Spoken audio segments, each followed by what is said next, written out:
Draven. Yes, it's wee hours of the night or the wee hours of the morning, however you want to perceive it.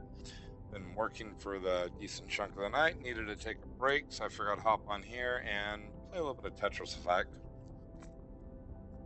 I'm probably going to be on for about an hour or so, but just wanted to play something. This is, I don't have it on like a console. I'm playing this on the computer on a game controller. So, let me see. I haven't played this in a while. There we go.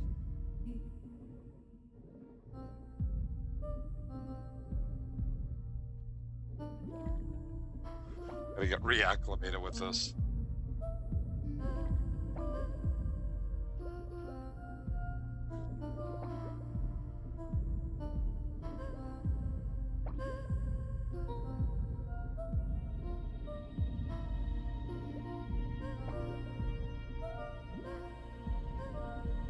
So I hope everyone's having a good start to their day.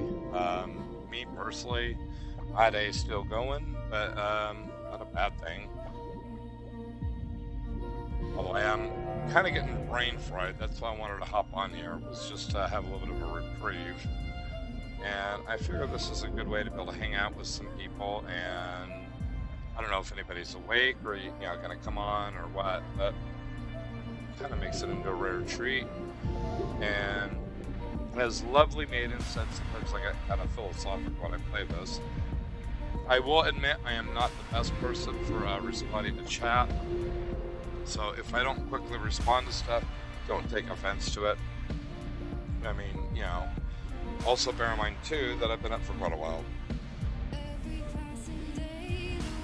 So a little bit on the brain fried side, but I fear this is a good way to hang out, hopefully chat, just have a good day, or a good moment, I think you need little moments like this just to be able to make the grind that much more worthwhile. Ooh, I screwed it up there. Well.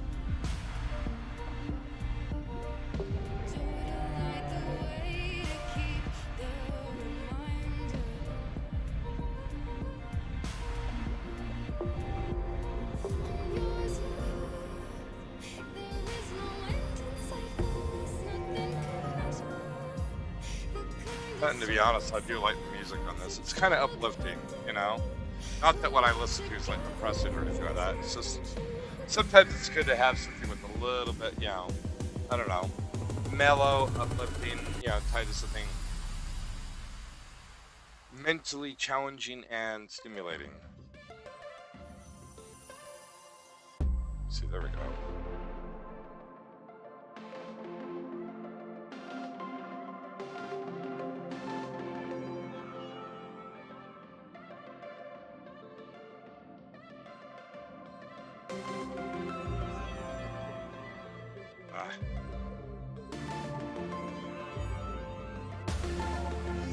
Did a pretty good little run there.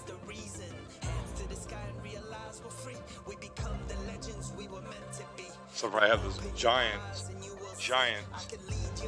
oh, it's not too bad. It was his giant hole, but kind of looking at it from, I don't know, not quite sure what you would label these simplistic blocks.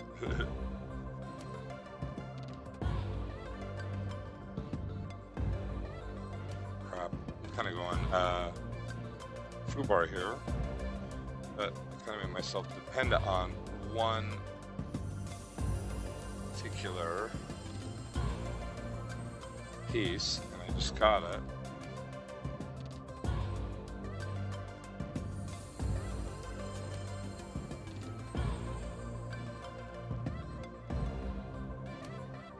And I foobarred it right there again, but fix it. This is kind of why I wanted to do this, was this. If I make mistakes, I make mistakes. And it's a good way to kind of, like I say, keep the brain working, but using a different part of the brain.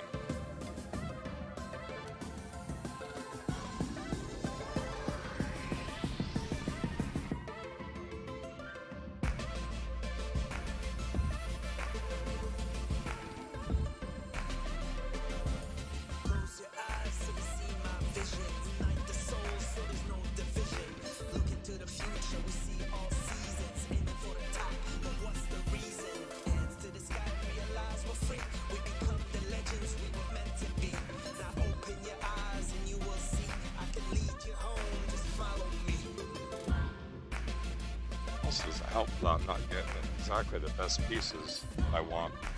But, also does it help that I do stuff like that? Good golly.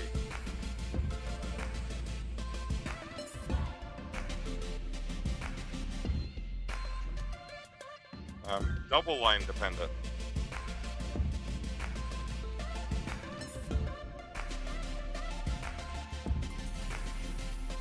So I can start fixing it that way.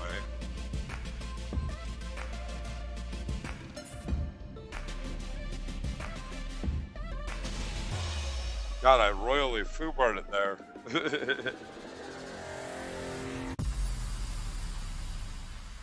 Oh, this will get interesting. Let's do this. I'm going to get the chat set up on YouTube so I can see it better. We'll see if I can salvage this. Oops. There we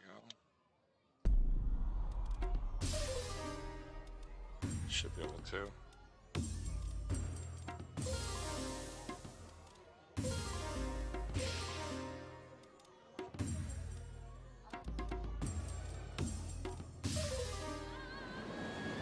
Now, start digging this down.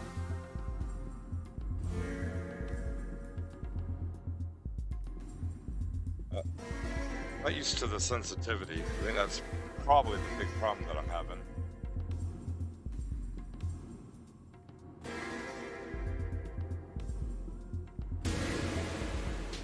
That's fine.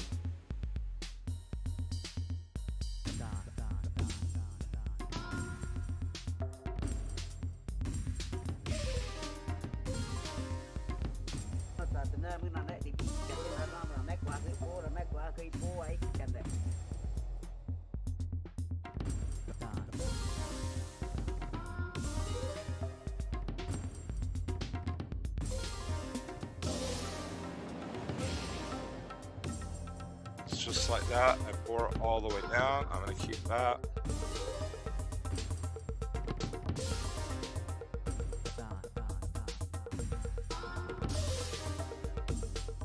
Not really what I wanted to do, sit here and drill it down like that, but have an even playing field and I can start building back up.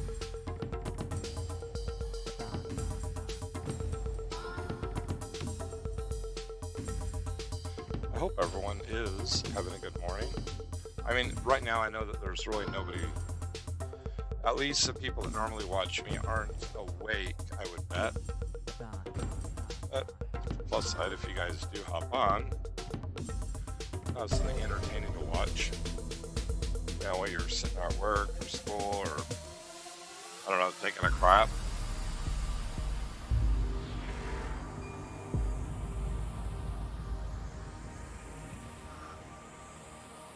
Something to keep you guys on your toes, you know?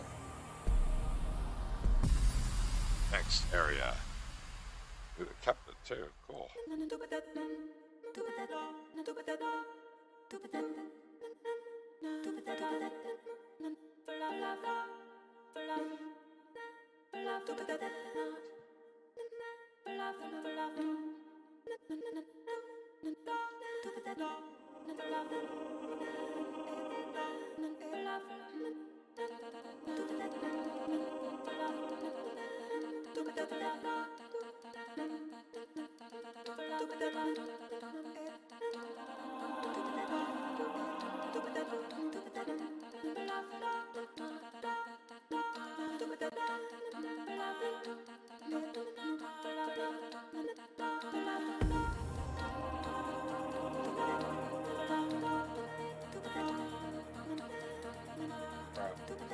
Okay, so do that. I want to put that there, but I really don't have much of a spot for it.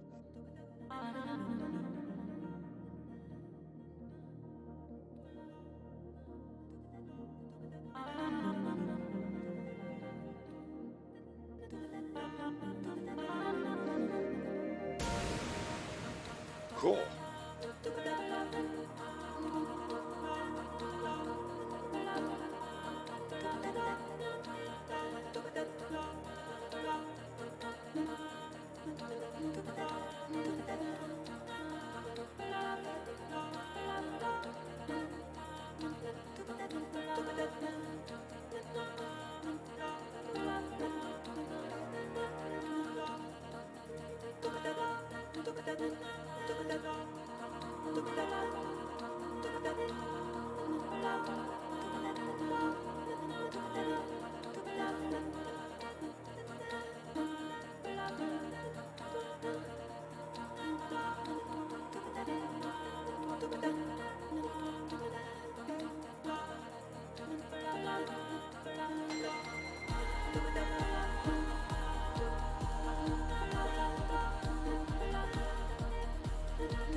Kind of screwed the pooch there a little bit.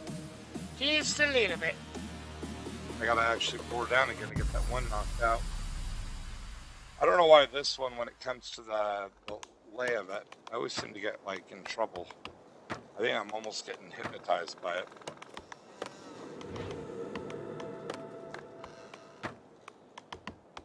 Like the cogs and the gears and that.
Crap.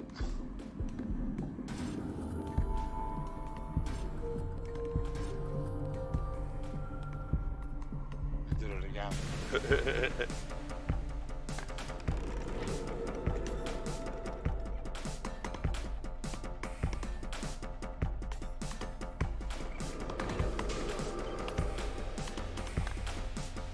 Wow.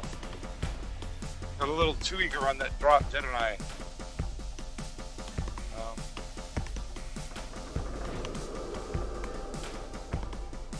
Salvage that.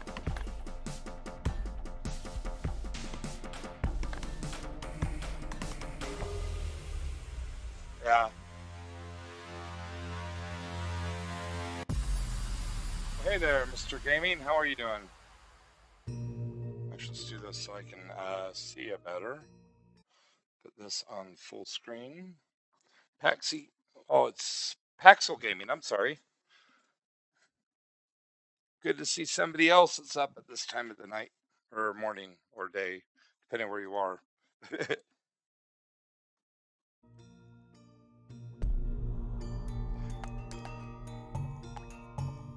I needed a break and thought this is a good break. And I kind of needed a challenge for myself unintentionally with that couple bad drops.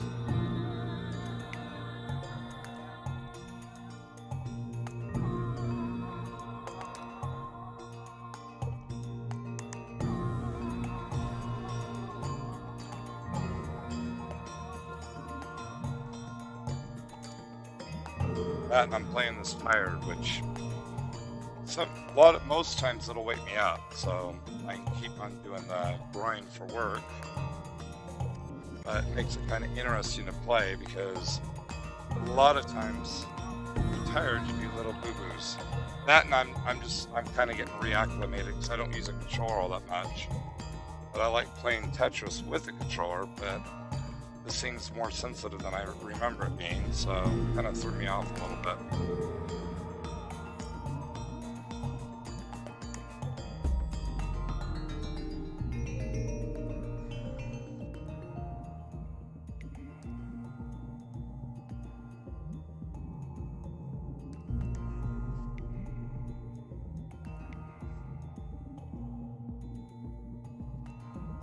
Foobarred that, but be able to salvage it. Woo!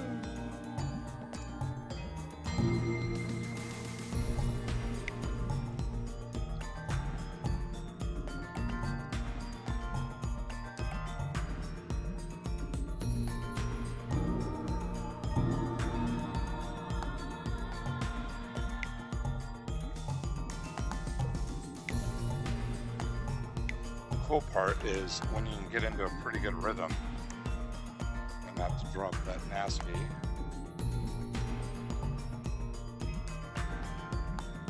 I can't do a clean drop there, but that's fine. Make it work.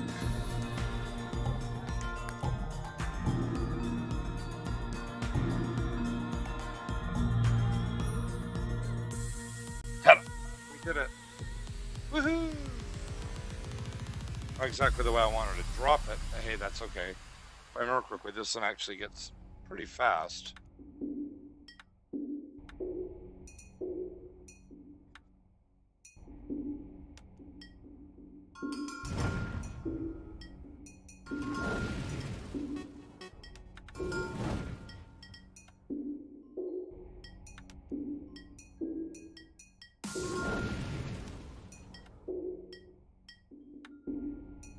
That's a no-no, but if I get the right keys, it won't matter.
Hey there, Pappy. You know me, the lunatic that's playing this at the wee hours of the night. I almost have my high score there.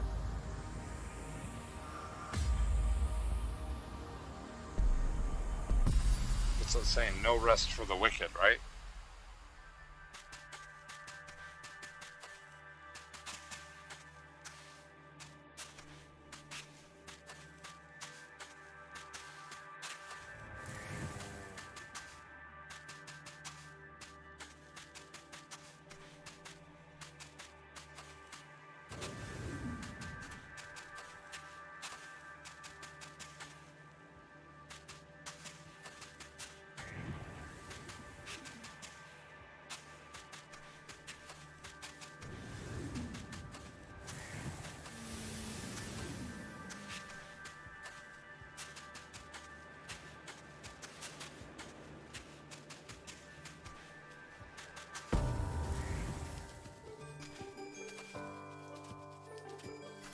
Oops.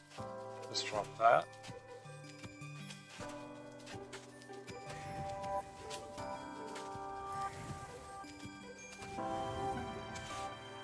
Plus side though is if you get good at doing misdrops and adapting, you can recover pretty well. That's something I actually have been trying to work on a few times that I have played this.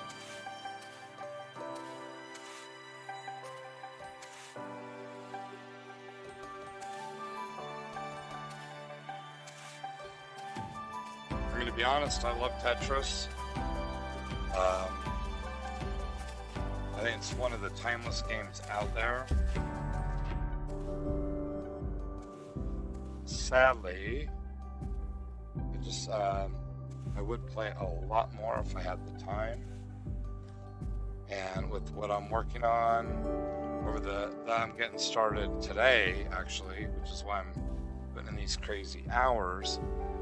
In the long run, it's going to give me a lot more flexibility with my time to start working on other things and expanding this little business that I have and have a bigger impact.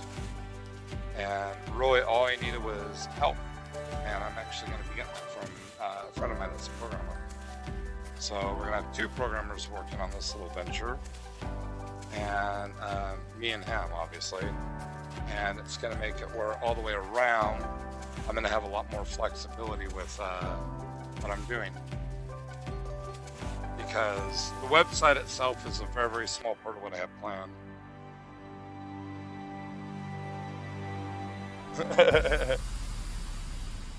Yeah, I agree with that, Pappy.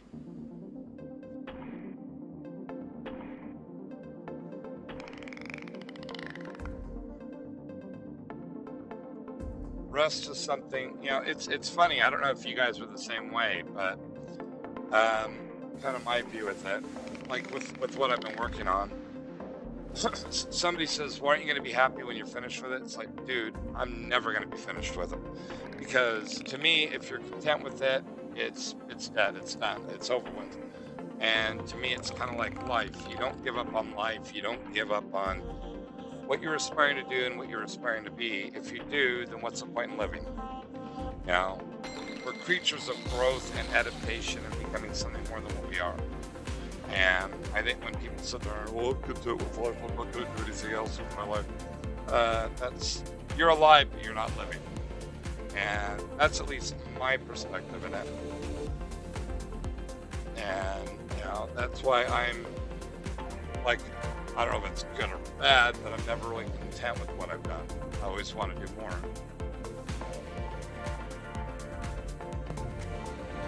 Which usually gets me into trouble, Then again, getting into trouble is not necessarily a bad thing.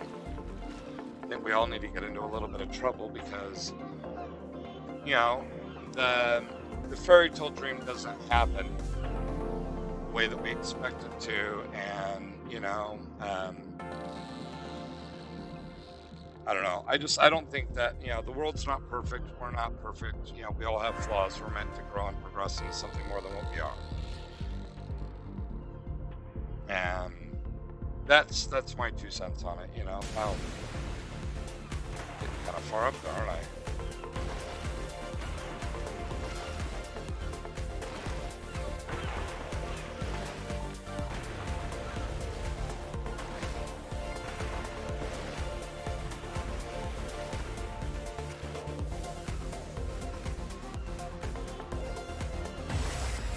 Woohoo! We made it. At this point, if I can survive him, I am happy,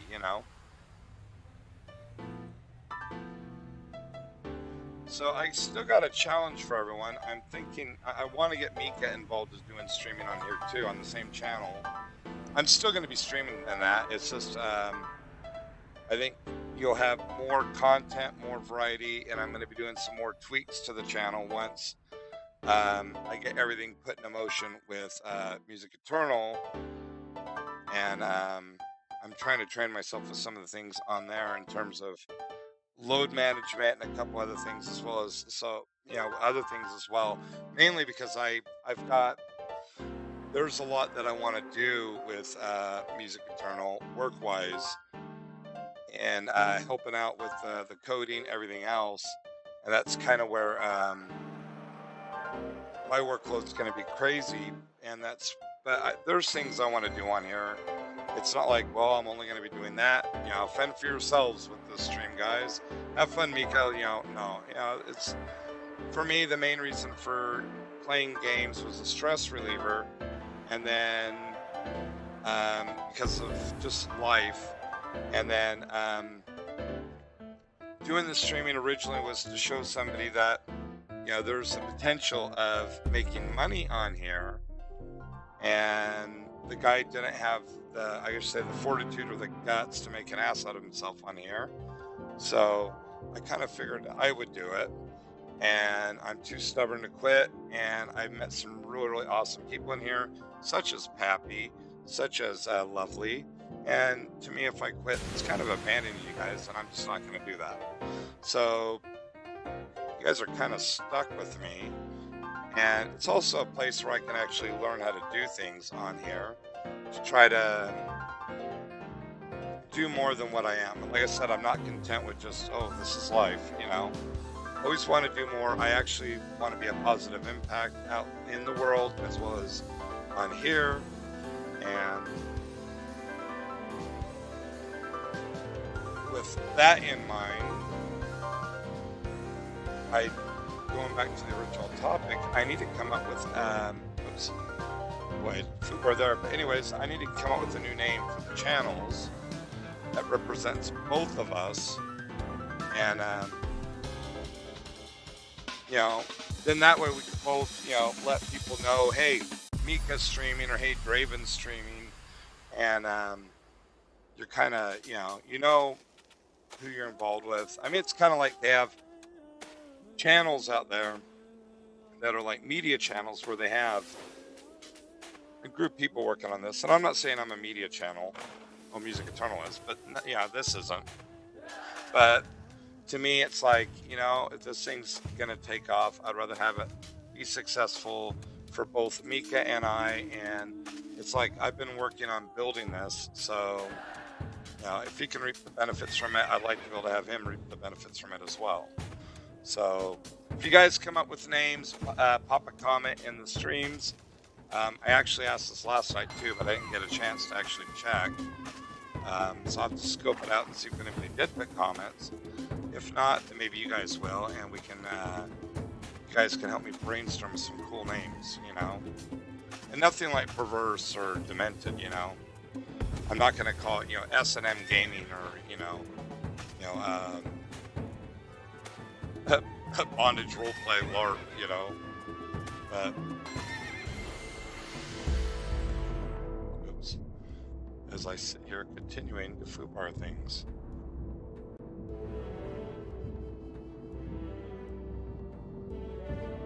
Let's see if I can try to dig myself out of the hole that I'm creating.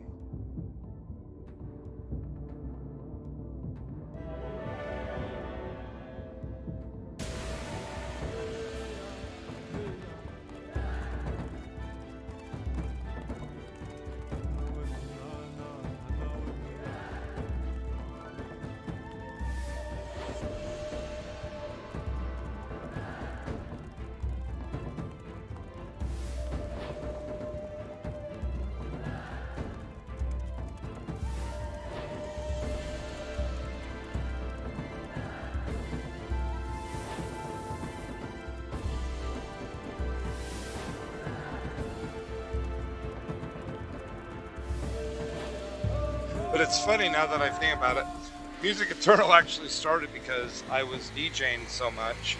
I made it where it was a platform focused on me to help promote the bands. And, eventually came to the reality I have to pull it away from me because it was actually growing fast, beyond my scope. And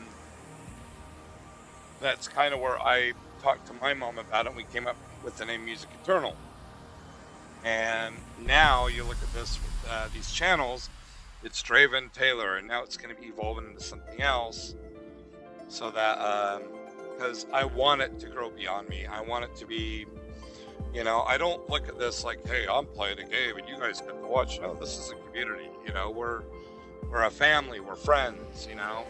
It's just, you know, one of us is crazy enough to be playing games while everybody else is, you know, watching and talking, and, you know, we're reminiscing, we're developing bonds, and I don't know, I'm hoping, you know, something meaningful for everyone. And maybe it is, maybe it isn't, maybe I'm just like, you know, my head in the clouds. But if my head's in the clouds, that's cool, I'm happy with that. You know, I'll live the dream in that respect, yeah, as long as it's a good dream and it's a positive dream. God.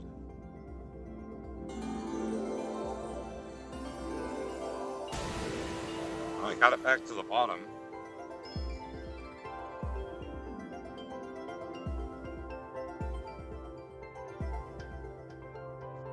Oh, look at that. It wants to be difficult.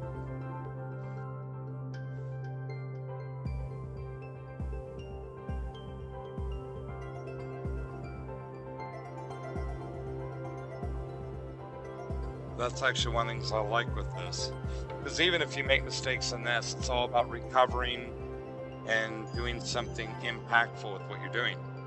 To me, that's kind of what life is, you know. We all make mistakes, kind of like what again what Stallone said.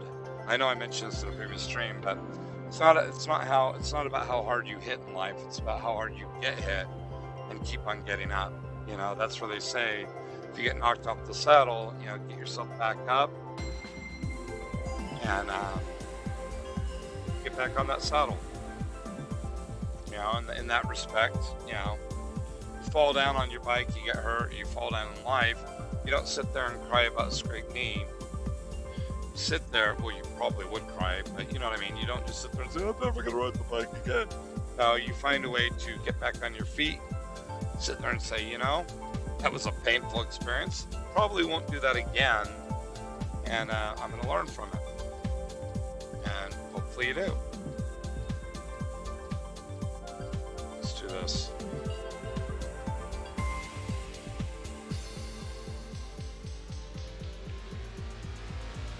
Hey there, Zekev. If I say your name wrong, just smack me. Well, not literally smack me. It'd be kind of hard through the computer, but yeah, whoops, damn it. Yeah, I use this for kind of like mental stimuli.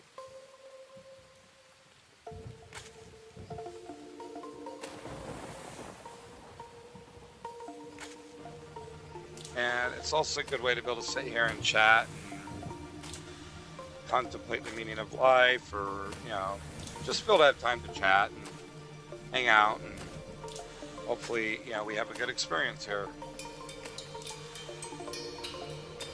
I don't know.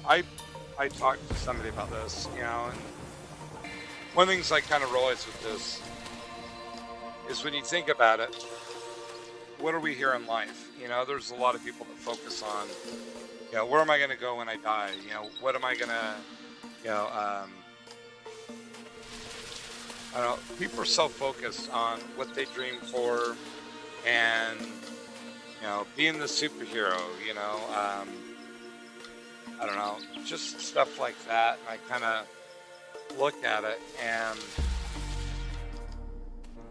or they're so terrified about where they're going to wind up when they die. And that's where you get kind of the deathbed confessions. But, you know, I like to actually, I don't know, to me, when you're taking that approach, you're so focused on where you're going to be going. A lot of people have an nasty habit of forgetting about living and where they are. And to me, that's kind of a tragedy in this, because, you know, you shouldn't be doing things because the quote good book tells you, or because, you know, an organization saying, well, if you don't do this, you're going to a bad place. You know, I think you do it because you're aspiring to be a better person. You're aspiring to be a better human being.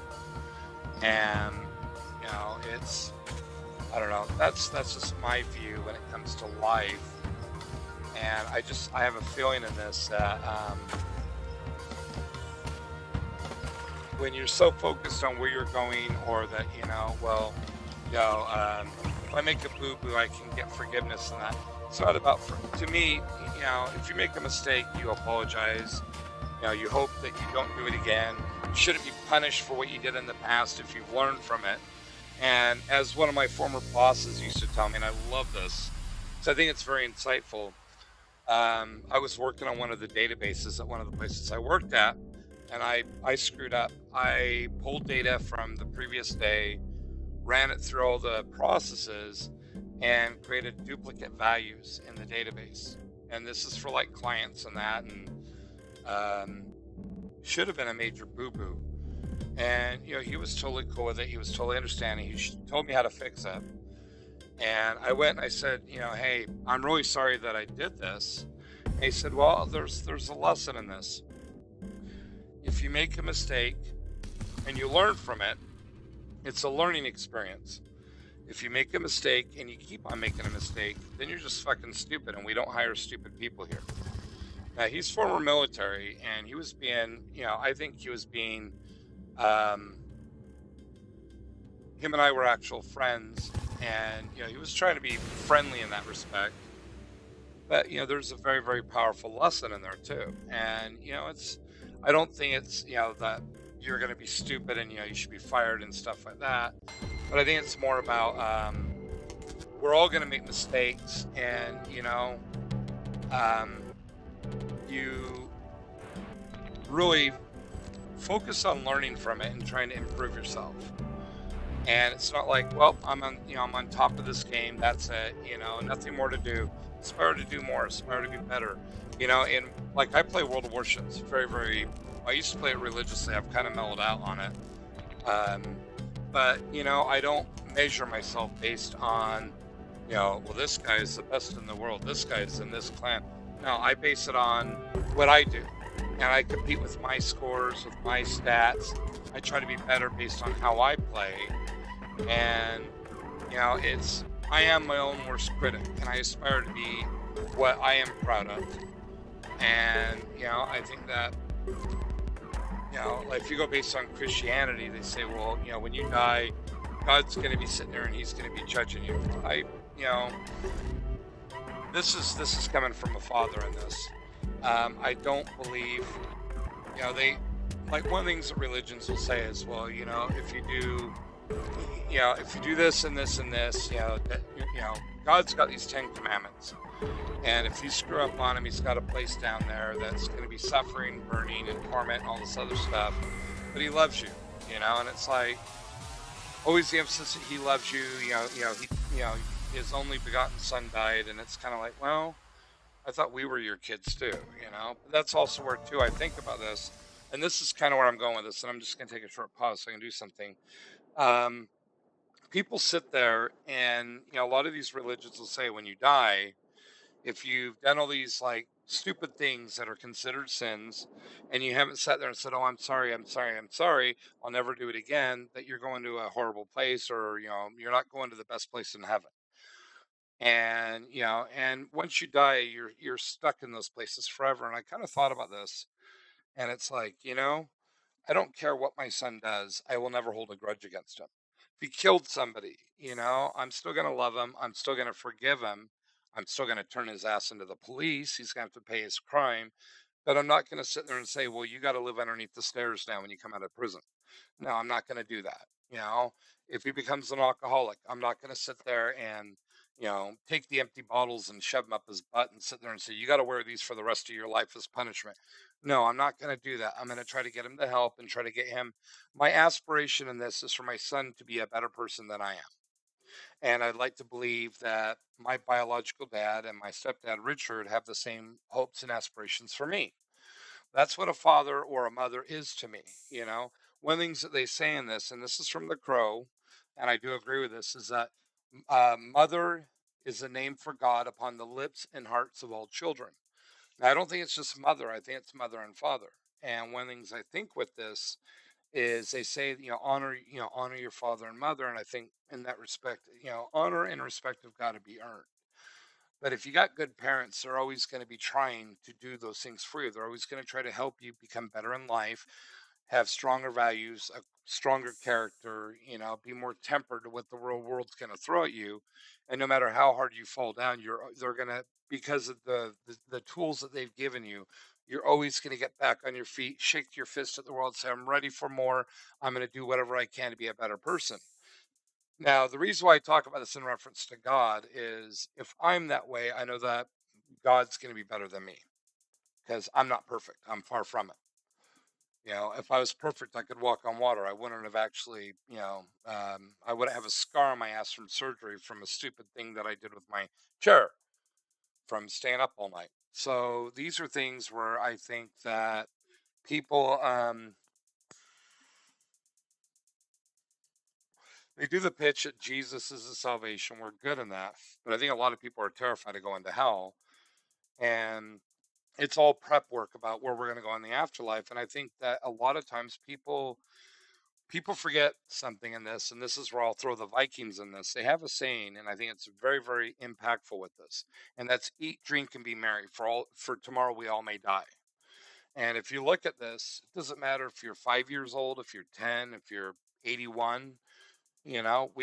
We don't know how short of a candle we have in terms of our mortal coils, and in that respect, you don't know if you're gonna walk outside and have a dog, bite you in the nads and you're gonna bleed out, or walking across the street to school or work, you're gonna get hit by a bus, or you go skydiving and the parachute doesn't open, or you go to the Olive Garden and eat some manicotti and you choke on a ravioli. You don't know. So to me, this isn't prep for where we're going to go. This isn't.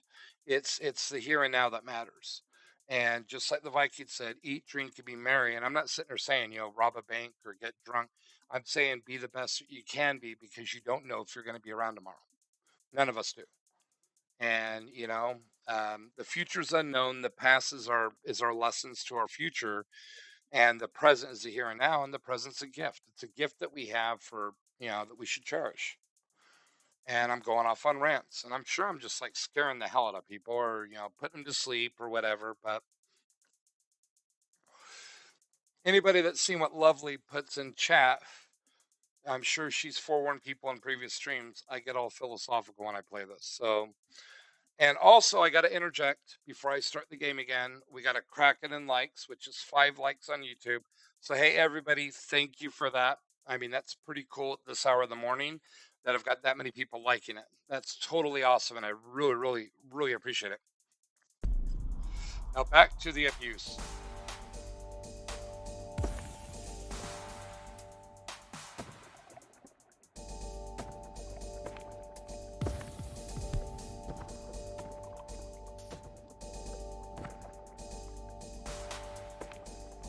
Somehow, I don't think this is working out the way that I had hoped. I can salvage it. So, do that, do that, do that. Because when I have the Tetris Effect going on, I get good, wholesome, happy points. And I'm trying to build it up so I can do some more abuse.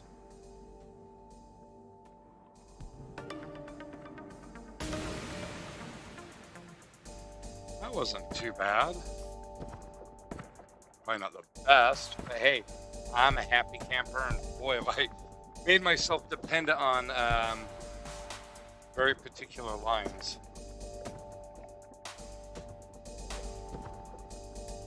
So I'm gonna have to start clearing this out.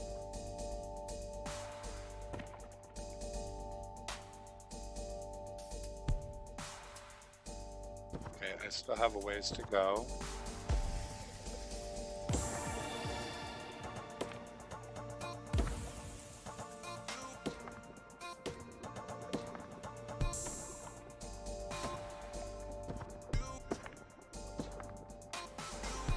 Just consider me the lunatic that plays games that likes to chat with people. I guess that's probably the best way to put it. And no, I'm not like the Matrix or anything like that. I just like to talk. I guess in that sense, if you guys have ever seen Big Trouble in Little China, I would be like Kurt Russell's character in there. You get me going on this game, I'll start like ranting and raving about about things that at the time seemed very meaningful to me, and what's his name? God, I can't think of the character's name. But I mean, it's Jack. I can't remember the guy's last name, but um, he got on the old Pork Chop Express to be on the CB radio, and tell you what he was thinking. And you talk to the third person. I'm not going to do that. I'm not Stone Cold Steve Austin. I'm not The Rock, and I'm not vain like that. And if I ever do become vain like that, I hope somebody will take me out behind the tool shed and shoot me. But I do like talking about things. I do like, getting into good, wholesome, happy thoughts like that. And I like sharing them. And I think that's part of the thing with this, where it's usually fun to get into streams like this and, I don't know, chat with people. And, hopefully the person you're watching, if it's me or somebody else, that, they're not just entertaining you in that respect, but they're giving you something meaningful, And I'm not sitting there saying, like, I'm going to be the fortune cookie of your life. No, I'm not going to do that. But on the same basis, if you're together the type to watch them, to me, it's kind of like a friend. Friends, when you get on the phone with them, or if you hang out with them, you should either feel the same or you should feel better about the time that you spent with them. You shouldn't feel bad. And that's part of the reason why, I've been kind of doing this whole, like, emphasis of the general rule that I'm not going to do the politics thing. I'm not going to do social criteria and stuff like that. Leave that at the door. We're not playing that game here. The game that we're doing here is we're all friends. We're all equals. We're all family. And if you can't handle being family with everyone and being cool with everyone and just having a good time and, growing not as just in a game, but growing as friends, as family in this, then this isn't the channel for you, And, that's part of the reason why I said I'd rather have, like, 2 really, really awesome viewers than having a million viewers that are trolling or, well, you've got to be doing this or you got to be doing that. The only thing I'm going to say that you got to do in this is you got to be nice with other people. You got to be considerate. And, we're all friends here, Treat people in here like your mom's in the room, And, oops, crap. And hopefully people will do that, Hopefully we'll be able to have an amazing experience here as a bunch of friends and, hopefully a family of sorts. I keep on saying family, and I'm not talking about Fast and the Furious. This is about family. And I can't do, my voice is getting worse. Whoa. I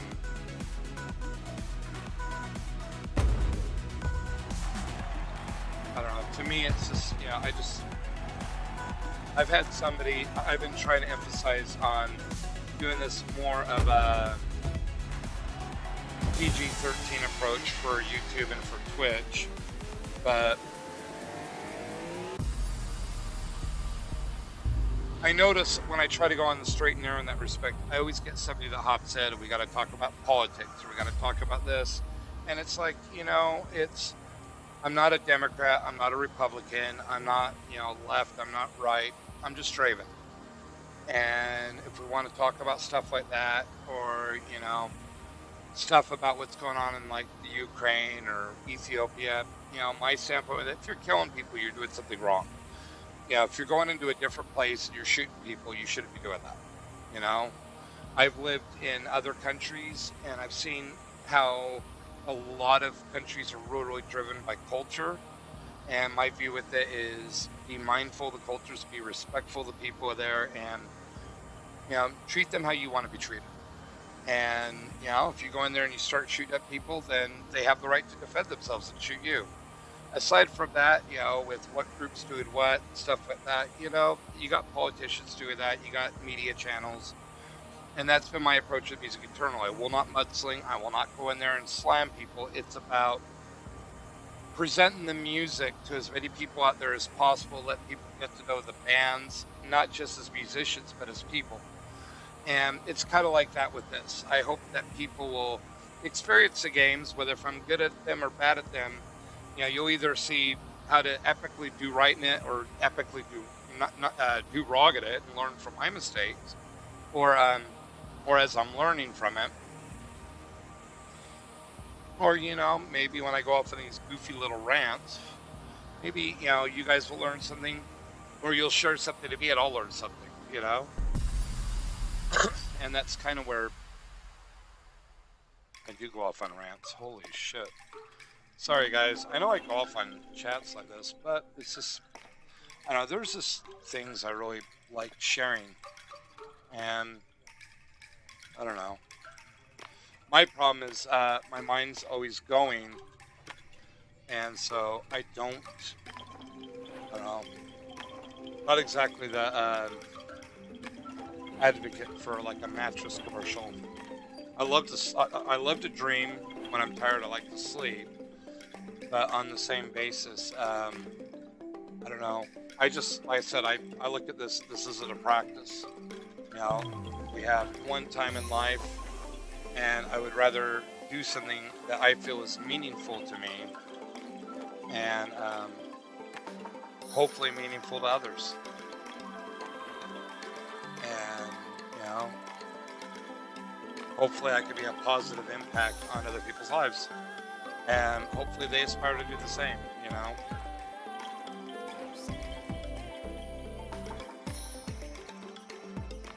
I mean, in that sense, I am a hopeless romantic, that I am a dreamer, but, the thing I think when it comes to dreams is they're not meant to just be like, I wish, I hope, have realistic dreams, and I'm not sitting there saying, keep it safe. I'm saying, your odds are in favor.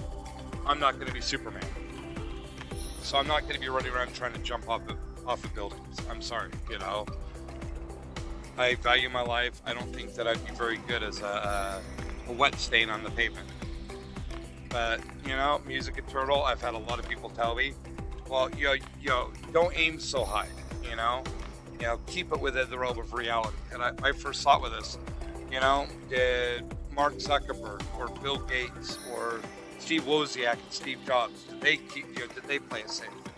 No, they had an idea, they shot for the stars, and they thought of a way to make it logically possible.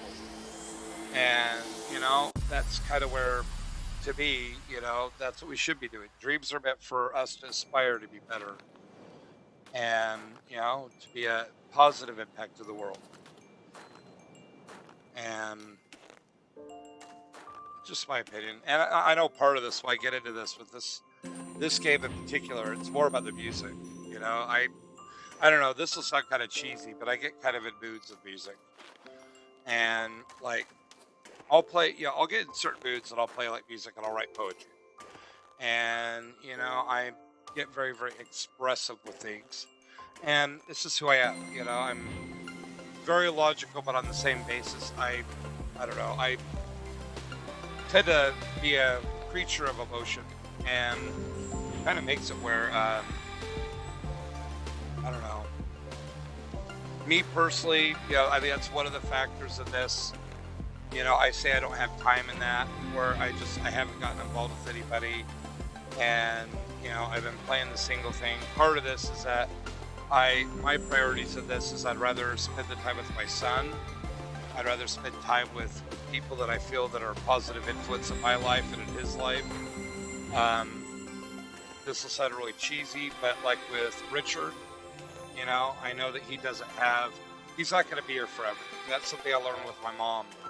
And I'd rather cherish the time that I have, what time I have to devote to this, to him, and spending this time with like him that I can devote, and, try to be, have the family that I've always dreamed to have.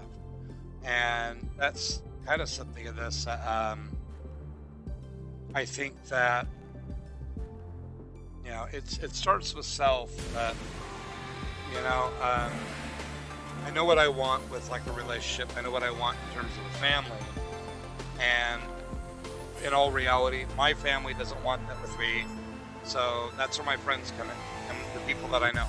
And I try to build that with them, and actually try to have something meaningful with them. And the few family members I do have that want to be a part of my life as that with family, I hold on to them for dear life. And, those are the people that um, I can honestly say if I had to choose between my life or like Richard's or my son's, I'd die for them. Not that I'm trying to go out and die, but, they matter enough to me that, I would jump on a landmine. I would, I'd fight the good fight. I would do whatever it took to ensure their safety, to do whatever I can to try to make them happy. And, I have that hope and aspiration for the people that are in my life. And that's where, I think that's part of the reason why with a lot of the stuff that's happened in like LARP, where people have come and gone, it's just, to me, that's my family. And, I don't like it when family fights. And if it's over really, really petty things, I don't know. And I just did a misdrop there, but that's kind of where it's one of my Achilles heels. And I don't, it's like right now, I've been passively, part of the reason I've been trying different games is I'm trying to find something I can hopefully draw everyone in LARP to get into. And I'm hoping they're doing the same, because I don't want to see it where, we're not playing games anymore, where we just kind of drift apart. And here's kind of a fun little tip of this. You tie in the creature of habit thing, the emotional aspect, and the fact that I tend to remember things more vividly than I probably should. And, like if I wrong somebody, it haunts me. And, like I said, I'm not perfect. I've made my fair share of mistakes, and those haunt me. And that's part of the reason why, it's, I don't know. That's part of the reason why I think that when we get to the other side, I don't think it's going to be God judging us. I think it's going to be us. I don't think it's going to be in terms of where we're going to be going on that, but in terms of progression of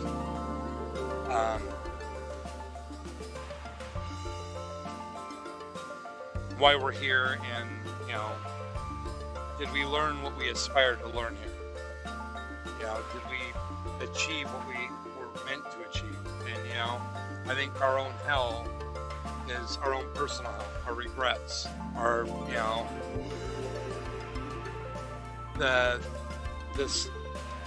I think there's a reason why they say that you are your own worst critic. And that's kind of where I think that,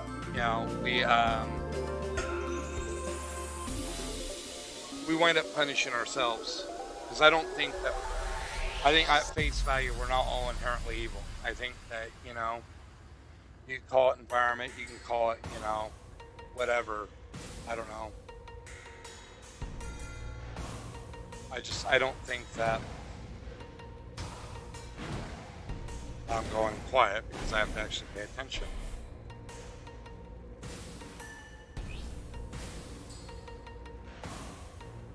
Who knows, maybe it's me going on these rants that scares off people.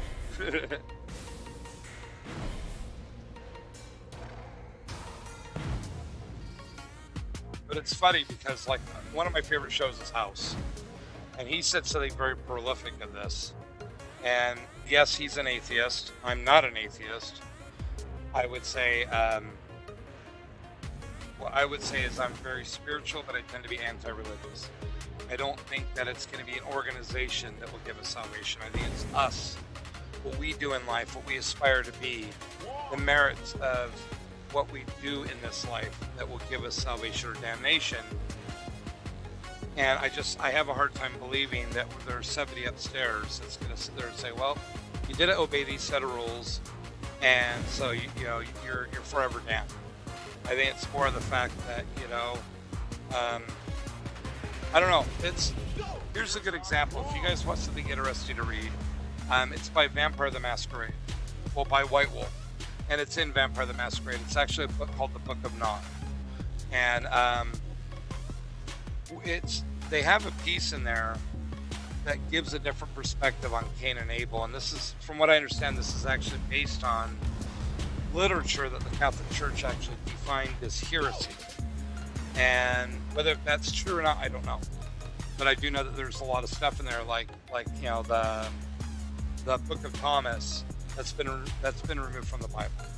And my opinion with this is they say that Cain wasn't evil um, when God asked them to make their sacrifices. Cain grew crops, and Abel herded animals. And when Abel made his sacrifice, he sacrificed I think it was like the youngest of the lambs that he had, the youngest of the animals, and God was happy.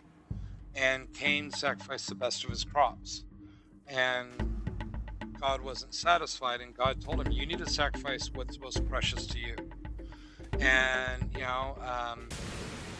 in the Bible they present, well, he killed his brother on the altar, and he was the one that did the first mortal sin of murder, and he did it because he's evil. And that's kind of how it's implied in the book of Nod.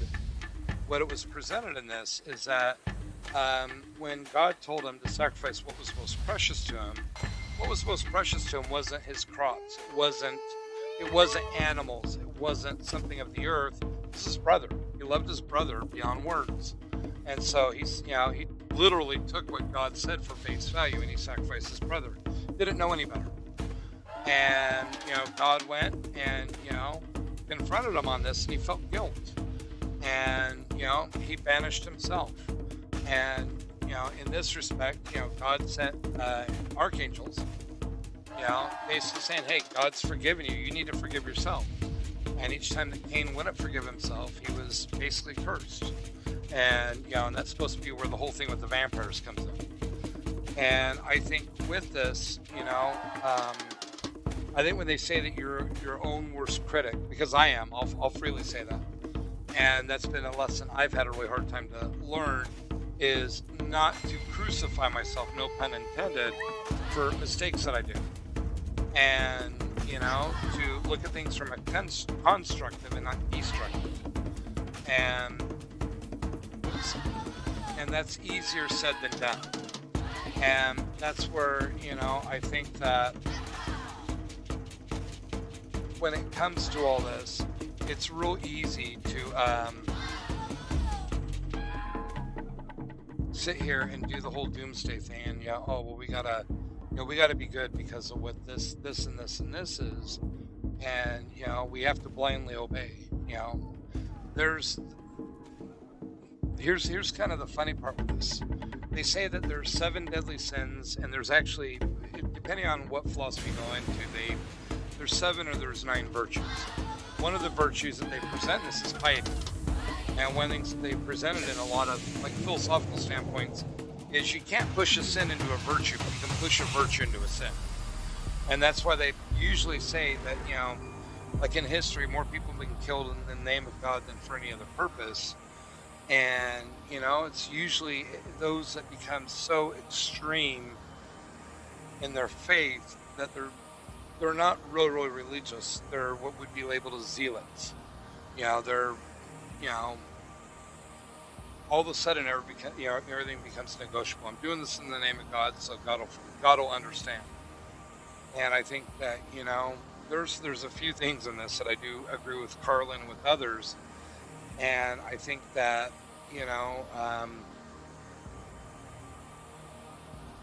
I think one of the things that I always thought was funny with this is they tell you to pray, and people, like, if you look at the Catholics, they have set prayers. Now I lay me down to sleep, I pray the Lord my soul to keep.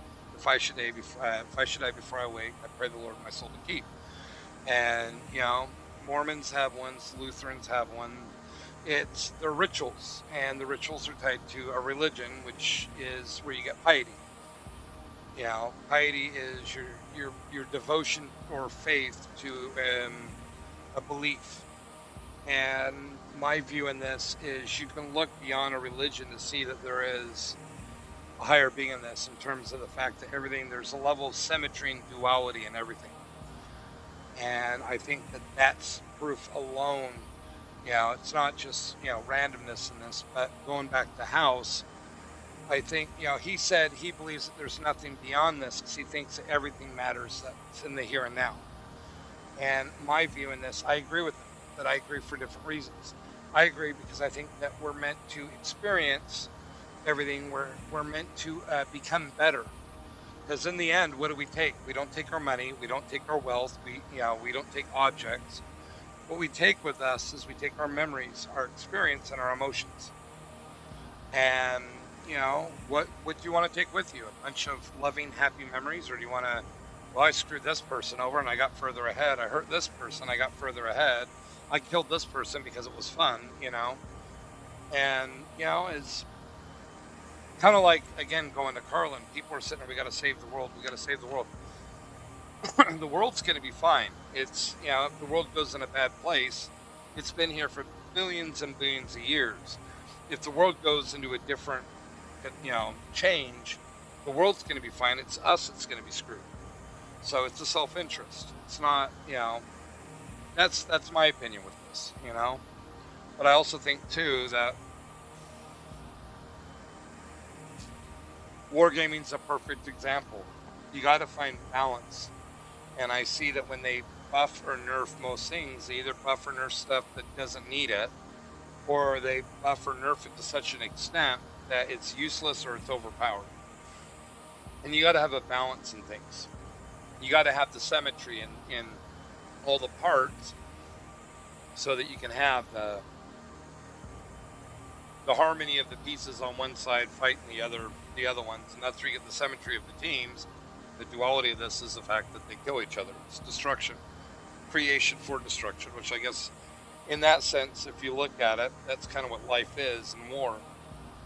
And I will shut up with all my philosophical crap. I could go for hours, but that's not really what I don't know. This is kind of my recharge in a sense. I actually have no idea how long I've been on. Oh, let's see. Wow, already been on for an hour. I'm going to keep going, and hopefully I don't get myself crucified. But, hopefully you guys will watch this, have fun, and I don't give you guys headaches with my random brain dumps, I guess I should say. But, anybody that's taken the time to watch this, thank you. And those that have liked and those that have subscribed, thank you. You guys are doing me the privilege here of taking some of your time and sharing my experience with, I guess, this game with you. And hopefully my mental ramblings aren't I know some people will disagree, and I'm sure I'll butt heads with some people. And if I do, I'm sorry. But, I am what I am, and hopefully you guys will appreciate it. And if you don't, you'll understand that, we all have the right to be different. And hopefully, we can coexist and we can be friends.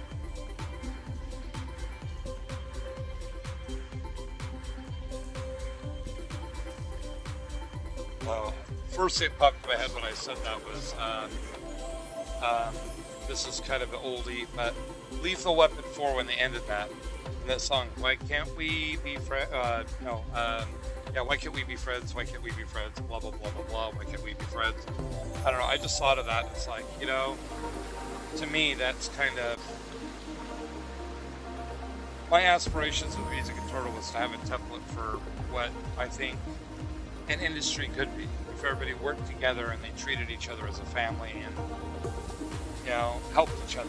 Because, it's kind of funny because I've noticed when I started DJing, doing concert promoting, and working with a lot of people in the music world, how tight of a community it is.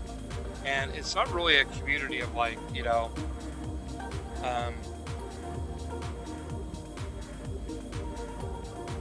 we do this, and we're part of the same crowd. I mean, the fans are part of it. It's literally just a big family. Everybody's together, and that's something that, to me, anyways, when I see this,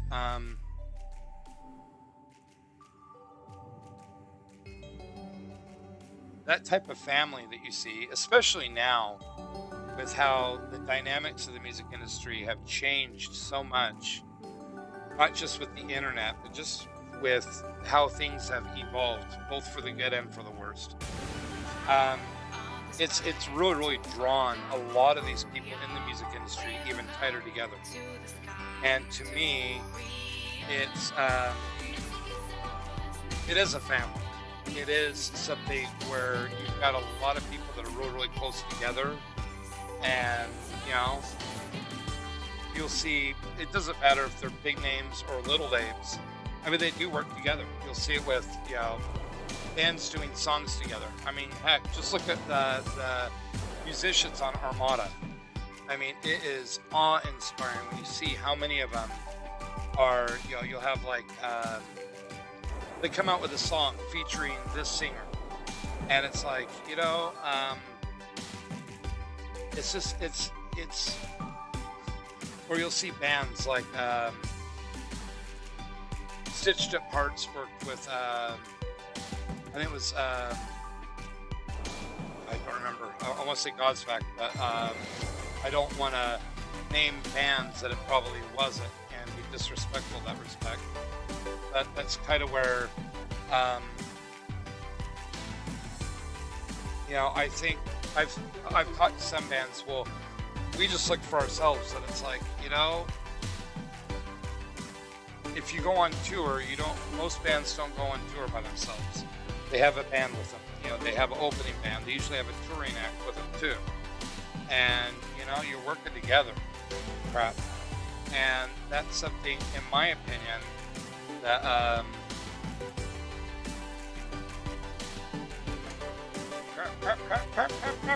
okay, that I think gets lost in this.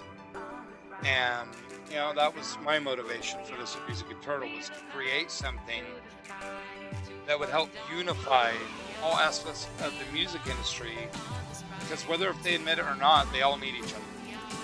And it's needing each other that, well, hell, look at here. I mean, since I started playing Golden Take Splits, I've gotten a lot of other people that have gotten involved with watching the stream, like Senpai and Dirt Dog and, The Real Deal, and it's like, I look at these guys, and there's others too. I look at those guys, and then I look at some of the people from LARP, like Pappy, Lovely, Caracal, Corgan, the Human Twinkie, Non-Existent. And, to me, it's kind of like,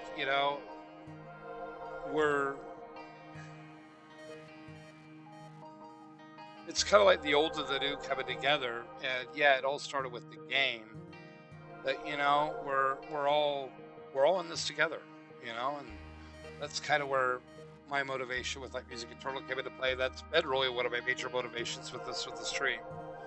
It's cool that some people have donated, and I appreciate that. But I'm still going to keep on streaming, whether anybody gives donations or not. I really don't care. I do care. I mean, it helps, but it's my major motivation of this is to create an environment where people want to keep on coming back, and not just because of me, but because of other people involved in this. And we're not going to sit here and be anal retentive to each other, or I'm more special than you are, or whatever else. And that we're going to have fun with each other. And if we do all play a game together, that we're having fun first and foremost, but if it's going to be a learning experience, we're going to learn from it too. The game become better, and not take things for granted. And I don't know. That's just me. And I don't know if people agree with that or not. And maybe I am, I don't know. This is kind of funny. The hard part with doing a stream like this is, and I mentioned this on a previous stream, it is a lot like doing FM radio. In the past, I used to love DJing at clubs. And the reason why is you can tell when you're doing good. It's a dance forceful. Here, you don't know, FM radio, you don't know. You really don't know until you see the numbers a week later. if you see the numbers in terms of the reviews. And if you're doing internet radio, you don't see it. And it's one of those things when you stream, you know, if I sit here and I really watch who's how many people are logged in, I could really get fixated on that. But I'd rather check chat. People are talking to me. Then that's to me that if I have one person on here and they're enjoying this and we're actually able to have a fun conversation and it's something positive, then it makes what I'm doing worth it. But if I don't have anybody on here, but I see that I've got 20 views, then to me, and then I see the next stream, I have 20 views, then I know that there's, more likely 20 people out there that for whatever reason, they took the time to watch this, it had some meaning to them, and, they found it worth the time. And that means what I'm doing is worthwhile to somebody. And that was kind of my motivation, like with New Music Infernal. I wanted it to be successful because, I'd like to have it make money, through the advertisers and get businesses involved with that. But my major motivation in this wasn't primarily the money. It was to create something that would help and be a positive factor out there. And, that's kind of the same thing with the stream. If it's something positive to 10 people out there, one person, a million people, it makes, at least that shows to me that the hour that I played, Tetris Effect, oh crap, I hit the wrong button. But it had value to somebody. And, that me sharing this, it was worthwhile, and that to me means something. Here's kind of a funny tidbit in terms of motivation in this respect. I used to, at the club, and this will kind of show how I am, I used to zero in on people that were having a rough night. I try to actually be a positive influence for them. Try to be somebody that, would try to be a high note in their night. And I'd also kind of like play the big brother for some of the people. One of the clubs that I used to go to, one of the first clubs, it was for, it was for 16 and over, and they really didn't card. The reason why they could get away with it is because they never sold booze.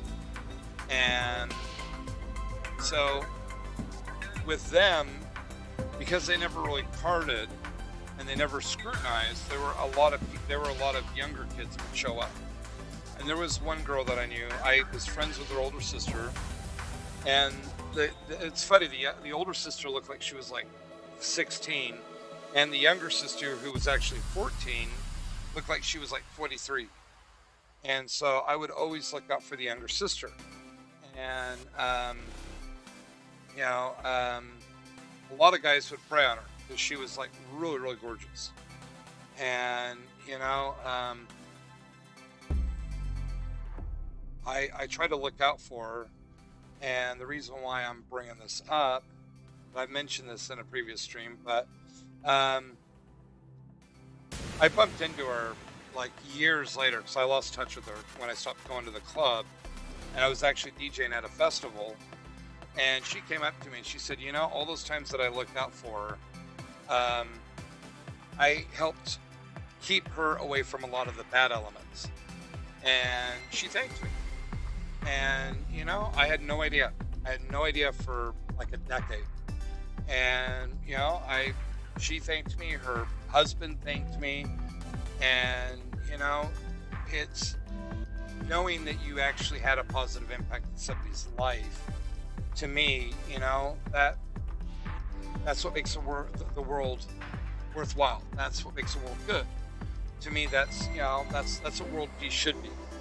And, I think that that's where I really have a major issue with stuff like the media, for instance.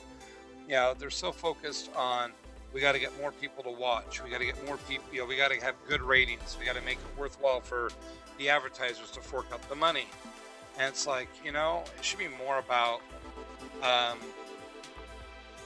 being having some integrity and having being something trustworthy that people can depend on and know that what they're hearing is it's honest, it's worthwhile, and it's something worth their time.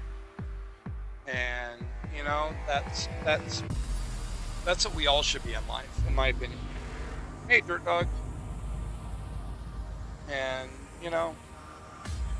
so you guys are kind of getting, I guess, a philosophical overload from the lunatic over here on the mic. But me, I'll talk about life. I'll talk about perceptions of life. When I get tired like this and I'm playing a game like this, for me, it's kind of therapeutic. And I hope and I aspire that maybe give people something meaningful that will help them in life. I'm not a therapist. I'm not a shrink. But some people would say I need a shrink. I've had a few doctors that have tried to get me committed because of my sense of humor. No normal people joke like that. Oh crap! It's this one. This one can actually be pretty brutal, especially when I'm semi-delirious, which I think I've kind of achieved optimal deliriousness. But it's hopefully what I've been chatting about here is worthwhile to everybody and has value. If not, then hopefully at least the gameplay was entertaining to you guys.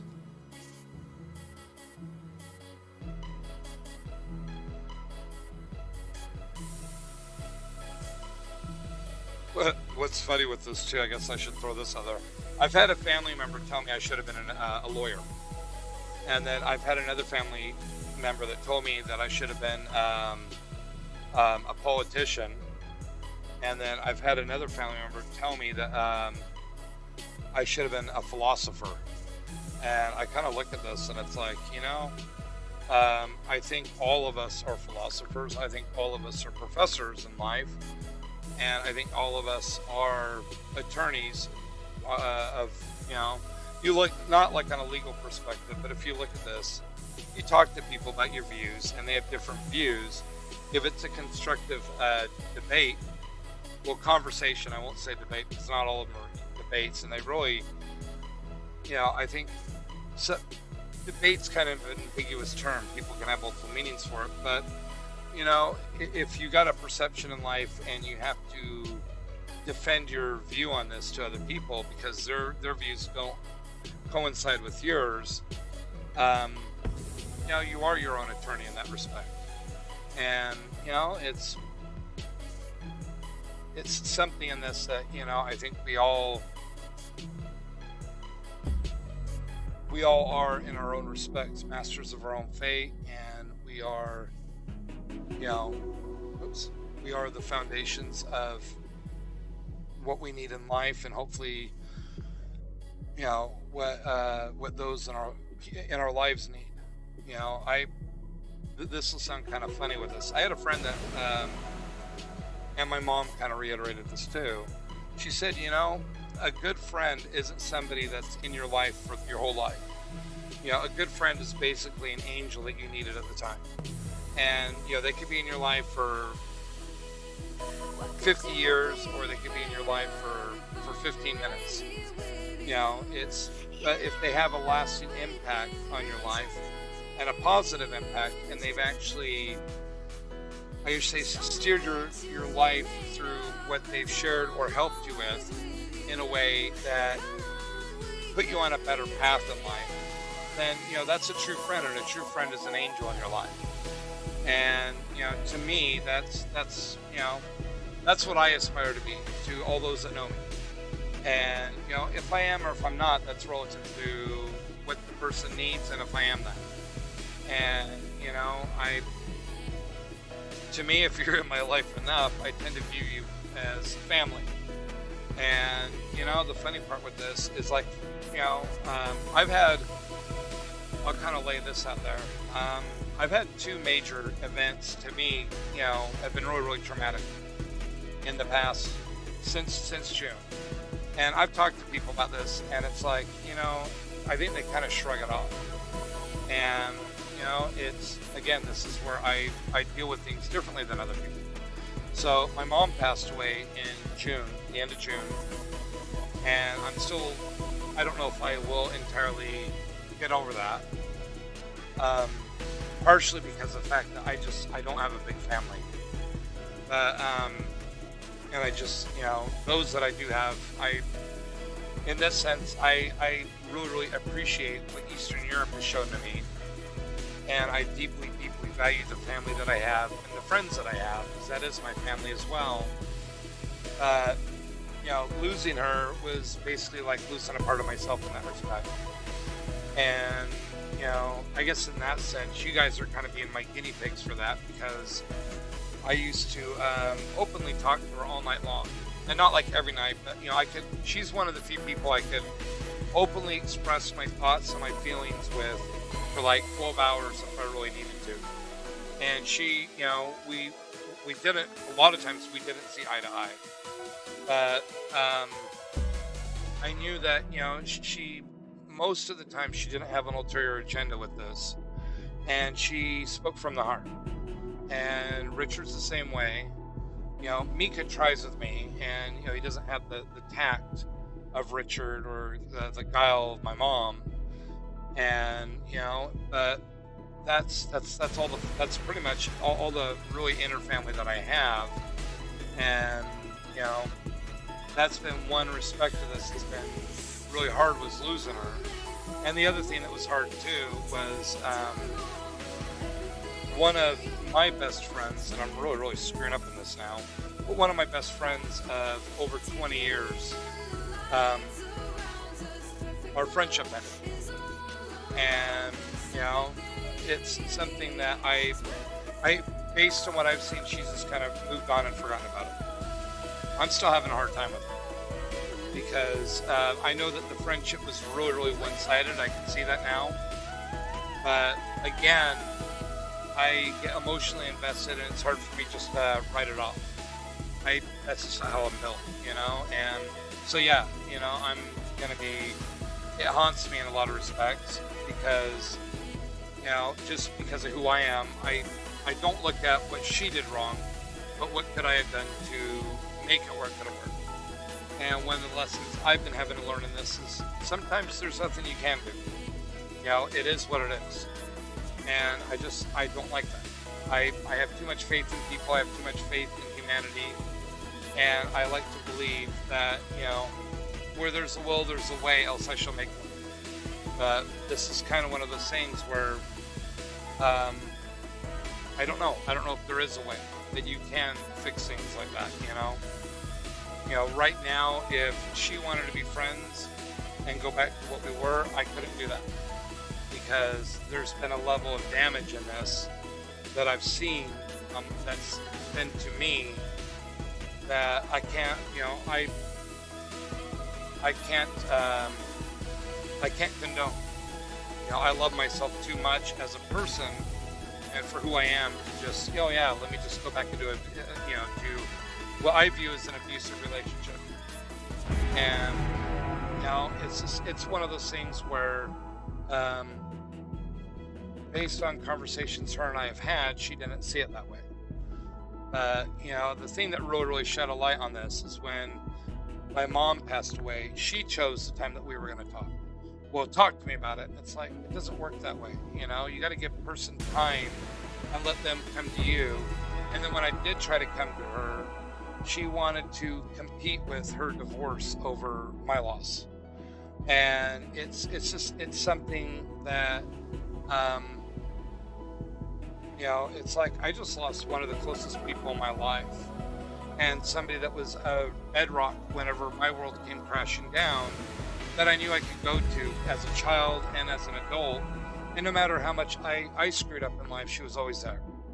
And you can't compete with your divorce that's been going on for 2 years with the loss of a parent. To me, that's like trying to compare it to the loss of a child. And, I can't, to me, it's not, It's like comparing, a grapefruit to a tangerine in terms of size. They're both fruits, and but you can't do that. And that's just where I do have a problem with it. And hopefully I haven't driven everyone away, but if I have, sorry. Whoa, there goes my controller. It was vibrating. Oops. But, I guess what to take from what I'm saying with this is, you know, if you're a friend in somebody's life, just like with that girl, she told me that I was a positive influence in her life 10 years later, and that because of my efforts of looking out for her, I helped keep her on the straight and narrow. You don't know what little things or big things that you do are going to have a positive or negative impact in people's lives. And hopefully, you guys will aspire to be the best people you can be. I mean, take it from me. I mean, I've screwed up left and right, and I aspire to be better.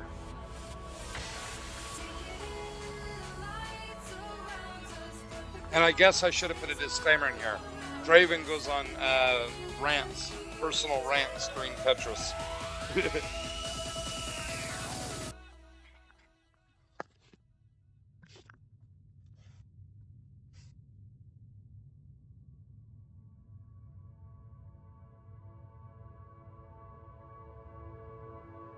But to those that have actually hung around, thank you. I deeply, deeply appreciate it.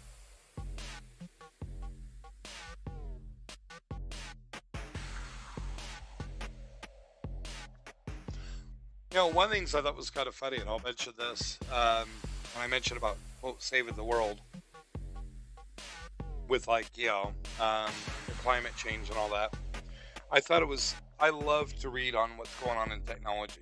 And part of that's just being a programmer, but I'm also curious because you can see, just like in music, you can see related fields. And when one field makes leaps and bounds, the related fields kind of jump on the coattails and they make leaps and bounds. And eventually everything steps forward in this. And the thing I always thought was funny with this, everybody goes and they're going anti-nuclear power. And granted, I understand with that, but there's really two basic types of nuclear power. You got what's called fission, which generates energy, well, basically heat, the energy, by tearing molecules apart. Then you have fusion, which is creating energy by combining elements. Atoms together and creating molecules. And people talk about the sun. Well, it's a nuclear reactor. Well, yeah, it is, literally. It does both fusion and fission. And that's something where there's three areas of technology in this I always thought were interesting that they never really got the support that they should. I look at, like, in Utah, University of Utah, they accidentally stumbled on cold fusion. And they were able to get it to work. And they haven't been able to replicate it, but they've been trying to get it to work. Stable, produces energy, and you don't get there isn't radiation. Because the molecules, radiation is basically the isotopes when you turn atoms apart, flying in random directions. And radiation poisoning is where these atoms, they're basically electrons, or protons or neutrons, punching holes in the body. And then you get radiation poisoning, which is where, like, your intestines bleed, your hair falls out, stuff like that. That's because these little tiny parts of the atoms they're just basically punching holes through. Now, there's three areas of this that I thought were interesting. One is cold fusion, which I mentioned. They've been trying to do regular fusion to generate energy. And that's still in the building blocks too. But the other one with fission, and I understand fission can be really, really dangerous. I mean, that's what our nuclear bombs are. It's just giant fission bombs. But the one thing that I always wondered with this was there was a group, I don't know how many people were involved in that. It was like 3 that were in Southern California. Because when they do nuclear fission in the nuclear power plants, the rods don't get fully used. It's only, I think it's like 60% of the rods get used. And what these people, and it's in that respect, usually the reactors are really, really safe. I mean, you would have to have like a massive earthquake to, to crack one of these. That's why, like in the Ukraine, when they were hitting artillery strikes on those reactors, they weren't worried about the reactors themselves. They were actually worried about the depleted uranium rods, because what they do is the rods, when they can't use them anymore, they just keep on generating heat, and they're not entirely stable. So they put them in, usually I think it's either water or heavy water, and they put them in canisters, like barrels, basically. And they're worried about the artillery hitting those barrels, because at that point you can get a really nasty reaction, because those rods aren't stable anymore. And so that's where you get like radiation. You get some really scary stuff that happens, because the reactors now, the modern reactors, are a lot more. You're not going to get another Chernobyl, and unless you get something like a 7.5 on up in terms of the Richter scale earthquake, you don't have a lot to worry about in that respect. And even with that, I think that there are still ways that they could do that. Come on, there we go. And that's kind of where, come on, stop it. I think my, let me see if I can get it. Doesn't like my controller anymore, because I accidentally disconnected it when it was vibrating. But what these people were developing was actually a process that once the rods got depleted and they used up 60% of them, that they could actually use this process they have to actually use out of the remaining 40%. They could basically use about 38% of it. So you're using like 96 to 98% of the rods. And so at that point, you've got rods with only 2% of the radiation. Rods are actually smaller. They're actually, they tend to be, the half-life on it's a lot shorter. And you don't have to put them in as big canisters, and it makes it where they're more stable too in that respect. So I always wondered why we didn't give more funding to them to try to find a way to get it closer to 100%, and actually have groups that would make even more stable reactors, and taking that approach. Because like, if you look at this, I understand with petroleum products where people are having an issue with it. I'm not going to go down that rabbit hole. Whether it's good or bad is irrelevant in this. But if you're going to be finding alternative methods, there's two base factors I see in this. One, make it where all the components are in the relative country you're in, and you're not being dependent on a different country. And two, something where there's minimal, if any, waste, and something that can be safely disposed of. And that's kind of where I've heard the whole pitch with like solar panels and wind. I almost said wind chimes, wind turbines. But it's kind of like if you have an iPhone, those hard plastic power adapters, they're not recyclable. And that's pretty much there's a lot of components of both of them that aren't recyclable. And if you're going to go down that route, you got to make it more efficient. Try to make it where you're not dependent on other countries, and also try to make it where there's little waste. So if they're breaking down, that you can actually fully break them down and recycle them or reuse them. And that's something that, there's a dude in Sweden that was talking about this. He said, for using alternative energy, we're not quite there yet. We need about another 100 to 150 innovations. And I understand where he's coming from with this. And it's like, it's kind of one of those things where there's a lot of alternate options in this that I've always looked at. And I always wondered, why don't we go down these other routes? Why aren't they, like if you look at this, and I'm not recommending these, Switzerland's got the particle accelerator, which isn't like what you see in the movies of the giant magnet. It's a different approach, where they're actually getting it where they take molecules and they're basically accelerating them through a circular corridor, and they go fast enough that they actually generate energy. Australia, they were working on antimatter, and then I know that there's been a few countries, I think Austria is one of them, where they're actually working on ion energy, using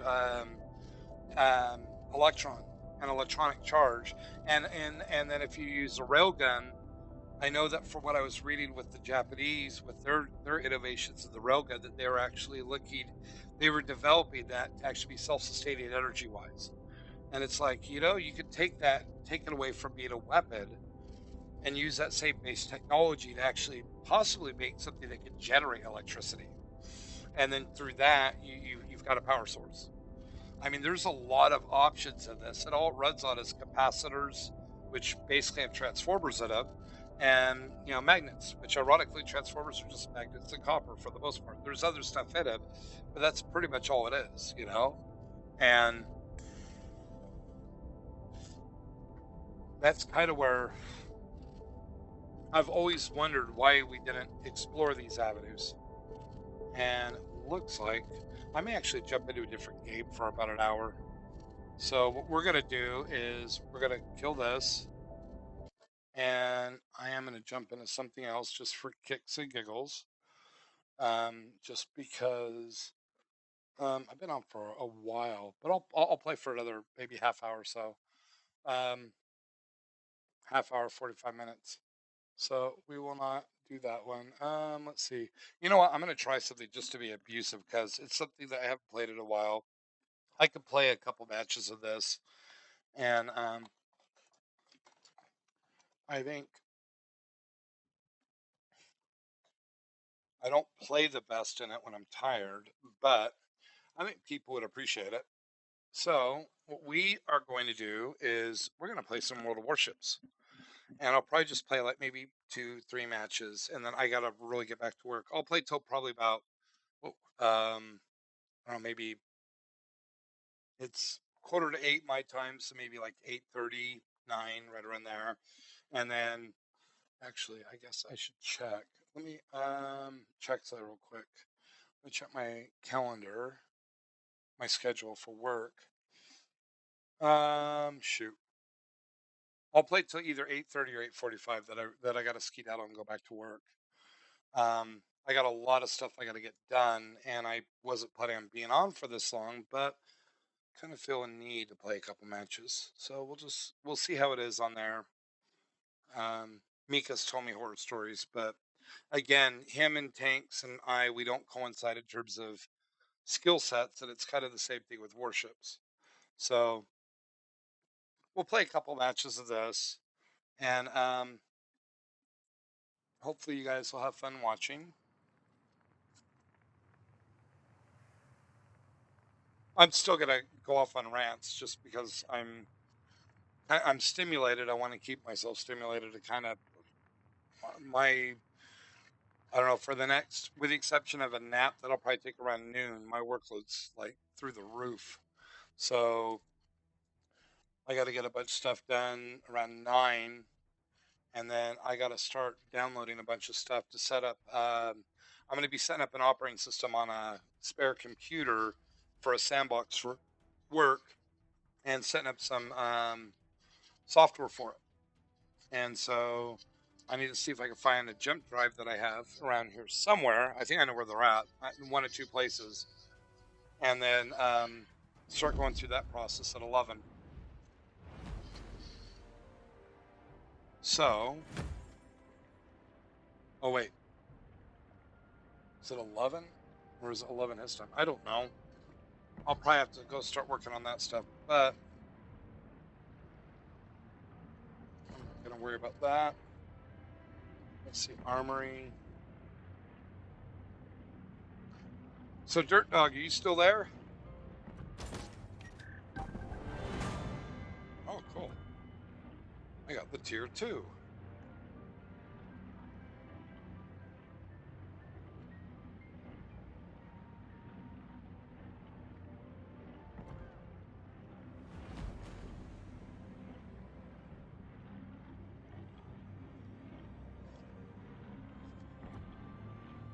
I'm gonna try random battles. Let's see how many people are on. Not many. Oh God, I hear you there. Well, plus side, the sooner that you get going with them, the sooner that you're able to get out of them. Ooh, wait, do I still have the super ships? I do. Oh hell yeah. So we're going to play the super ships because they're fun. So let's play. Should I play the United States or the Hanover? I got them for 2 more days. Cool. Any recommendations? Anybody? Anybody out there? If not, I'll probably just play one, then play the other.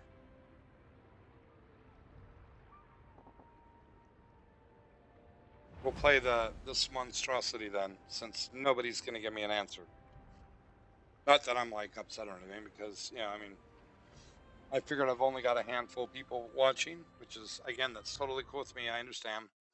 I'm not gonna hold it against you. Actually, that would be kind of kinky. I don't know if you really want to do that in Warships. That would just be kind of disturbing. So we'll play the Hanover, and then I might play the United States, or I might play the Hanover again. So, actually, let me check something. Oh, lovely! You're such a sweetheart. Clash of Courage. So I got to do this more often to work on these. Oh, no missions available. I guess it doesn't matter. We'll just play whatever I have an itch for because of that, which I'm still itching to play the Hanover. I want to see if I have any missions. It's the competitive side of me. Oh, I have this. Commander XP. Okay. Oh, wow. They brought subs back. Okay.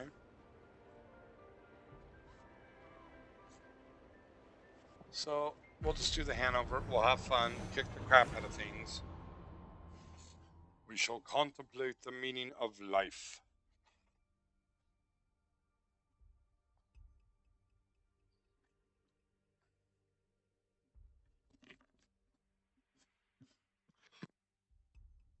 See if there's anybody playing these bad boys.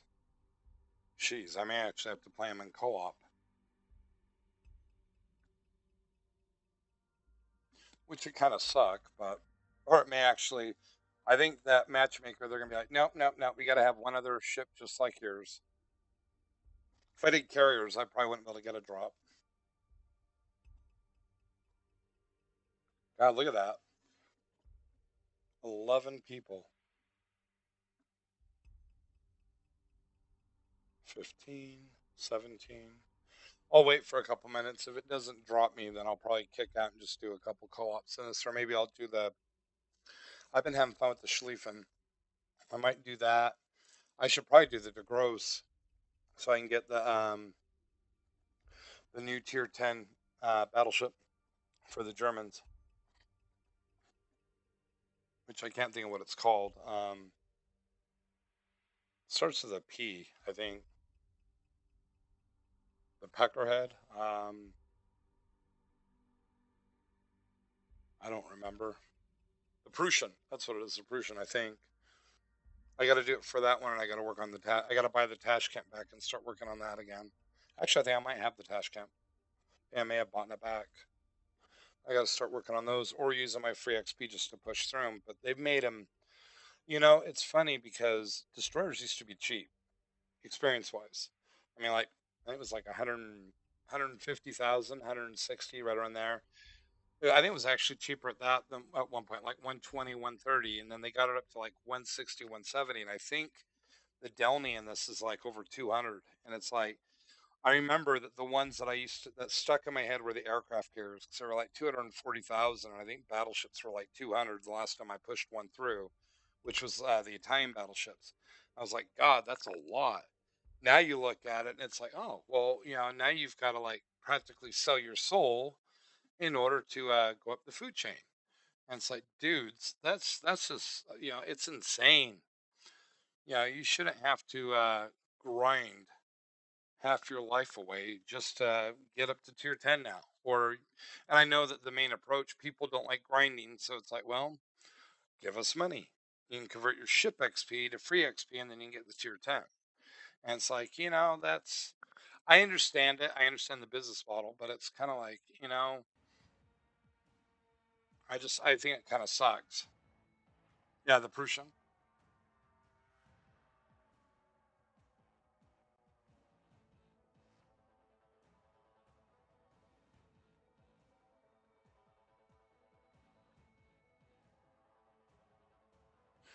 With what I just remembered, I may actually just do one match because I wasn't planning on. I'm gonna have to have everything set up in 2 hours. Action stations. I was seeing 10 o'clock. I mean 11 o'clock, but it's 11 o'clock his time, and he's an hour ahead of me. So yeah, I'm gonna probably have to just do one, maybe two matches, depending on how quickly this one ends. Oh wow, they did an update too, which means I'm gonna have to reinstall Aslan's. I didn't realize they did an update. Oh well. Awaiting instructions. Because I don't have Duke. I like listening to Duke, you know. I also like the health bars right here. That's kind of, you know, I find this fishy when you have dudes, and you know it's an Asian player. They do this so that if they do stuff that's questionable, that it's harder to report them. Me, it would be easy. It was Draven Taylor, but you know, if it's like 27371, you know, it's kind of like a whole bunch of numbers, and it makes it hard for people to actually, you know, all it takes is you're off by one number, but you got to remember the digits, you know. So it's smart if you're going to be doing like aim bots, or you know, you're going to mouth off in chat, stuff like that. What did he say?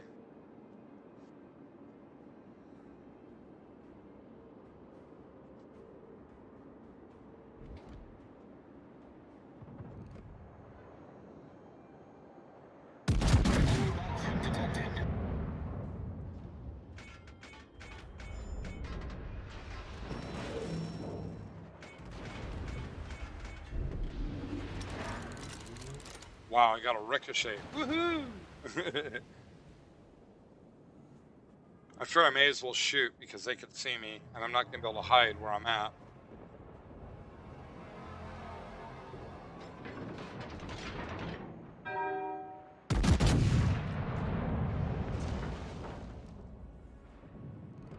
This is going to hurt.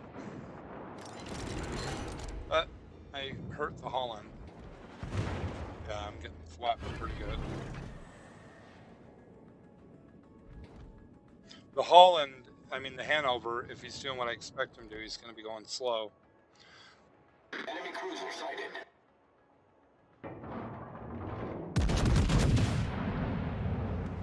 One advantage with playing against these people is that they're anything if not predictable.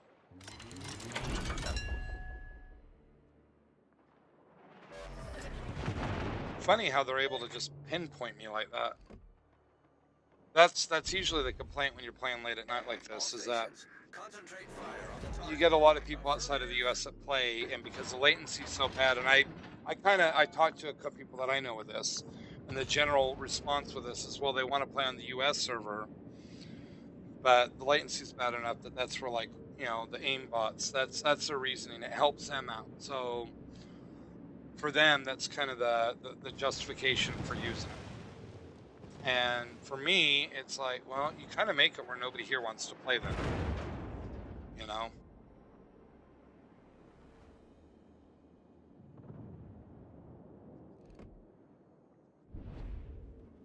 And I'm not complaining. I mean, it is what it is, you know?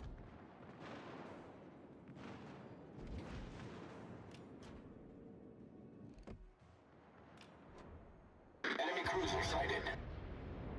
Enemy battleship sighted. All stations requesting fire on the Torpedoes. designated target. Torpedoes to port. Yeah, I'm probably going to be eating one, maybe two. I'm going to probably be eating two. Nope, they didn't have the legs. Cool. Torpedoes to port. Which means these shouldn't have the legs either. Doesn't mean that they won't, just means they shouldn't. Yep, they don't.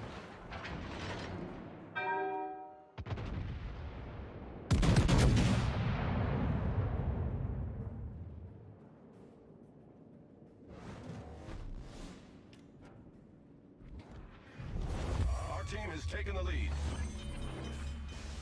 The ship is on fire. Oh, it isn't. You're mistaken.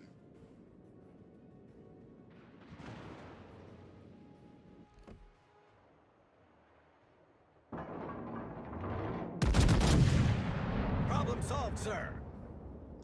I've only done 12,000, but he's actually moving now. All stations, reporting the position of strategic target.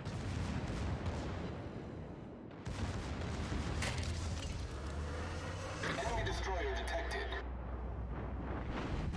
Torpedoes to port. Torpedoes astern. Torpedoes to port. Torpedoes astern. Torpedoes to port. These might have the legs, I don't know. Those don't. Torpedoes These to might. port. If I'm, yeah, I'm gonna be torps by the looks of it. Oop. I'm gonna be 2, possibly 3. There's 1. We're hull below the waterline. We're flooding quickly.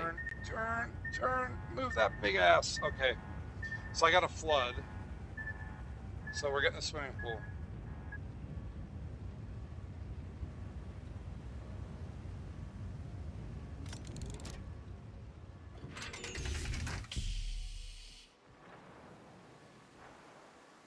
Guess it really doesn't matter if I flood or not because it's only going for another.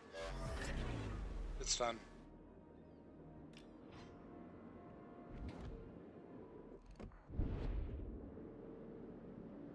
It was actually a good torp hit. I'll be happy if I can at least just get my average.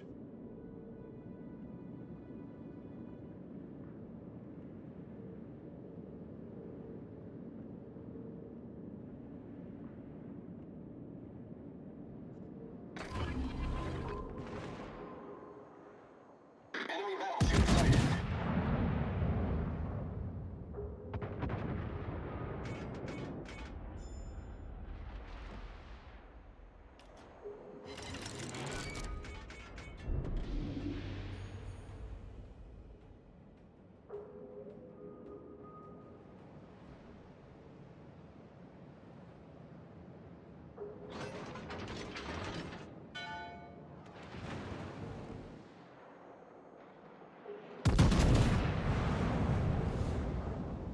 Yeah, got the Holland over here throwing torps by the looks of it.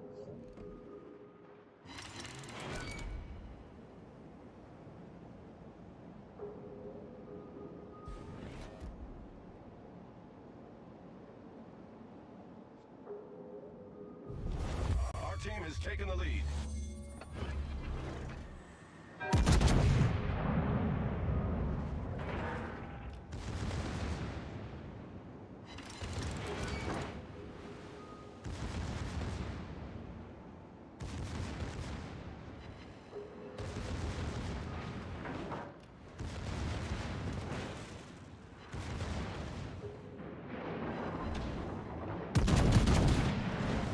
Torpedoes direct front.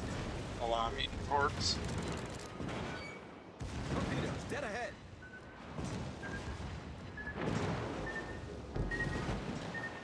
We're hull below the waterline. We're flooding quickly. That's what's gonna do me in is the torps. Enemy cruiser detected. It's not gonna be this guy. Problem solved, sir.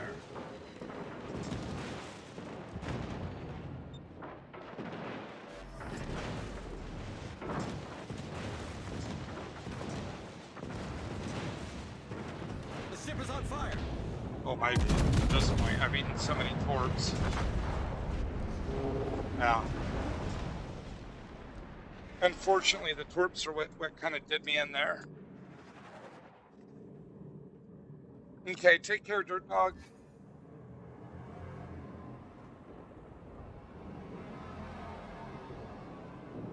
Yeah, I know, totally unspeakable. No Duke.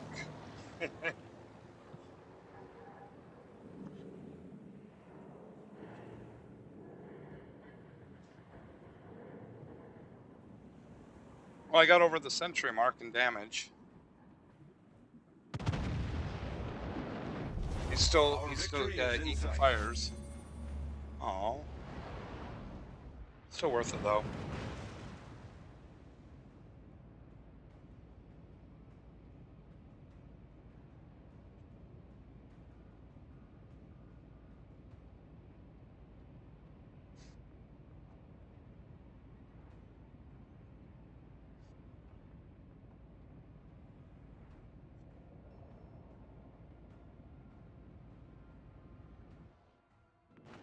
I won't get much experience for this because it's technically tier 11.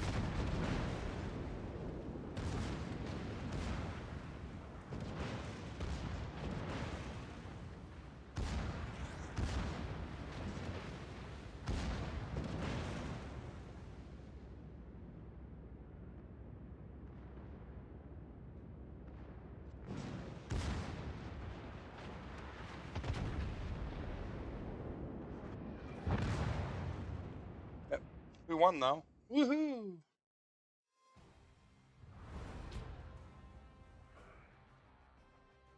Still a healthy amount of damage. I'm happy. Not as much as I'd like, but I'm still happy. And I got a container out of it. Well, Bob, what did we win today? I'm hoping some coal.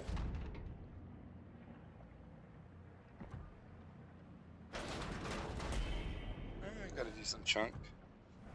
Okay, I will do one more in the... let's see.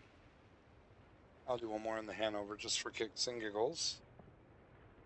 And then I'll have to skedaddle, unfortunately, but I got to get stuff done work-wise, and then I'm probably going to take a nap this afternoon, and then I might, depending on how much I get done in the early afternoon, I might hop on and do another stream in the afternoon, play a little bit of World of Warships, and then hop on later tonight and do some tanks and some Warframe.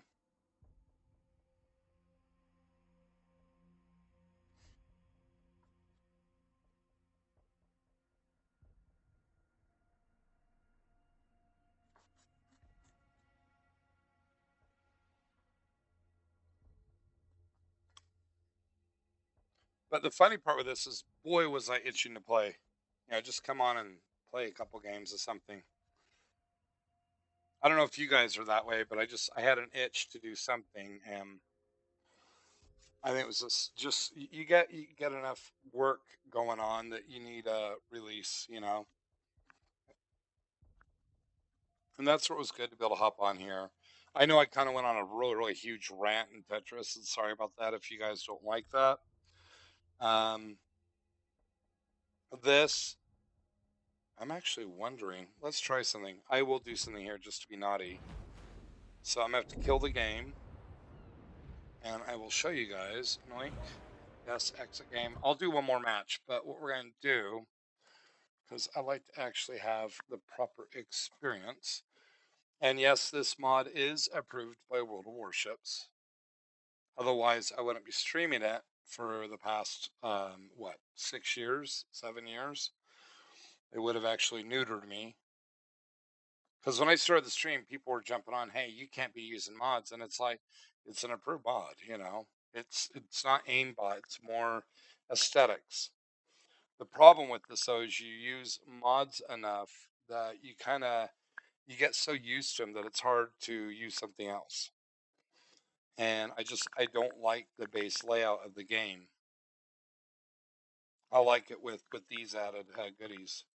I don't need that. I already have the preset up. Boink, boink, boink, boink, and boink. Installed. Thank you. With my computer, it shouldn't take very long. Boink. Finish an installation. Finish. We go back to here. Boink, boink, boink. We go play. See, that was quick. It was somewhat painless.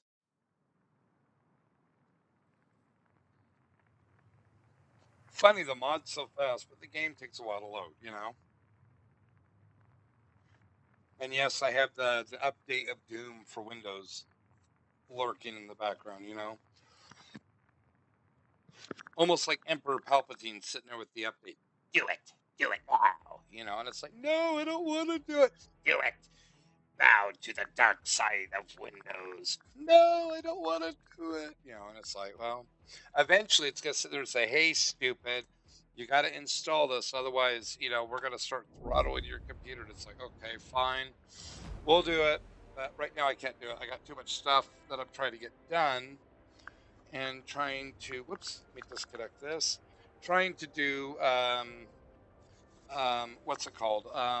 Windows Update means I got to shut everything down, and it takes a while for me.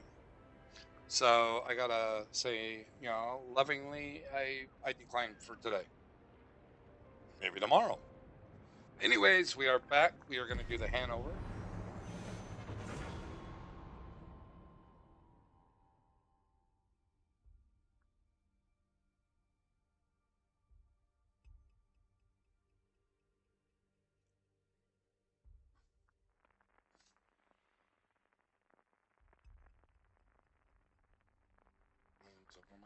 Hanover.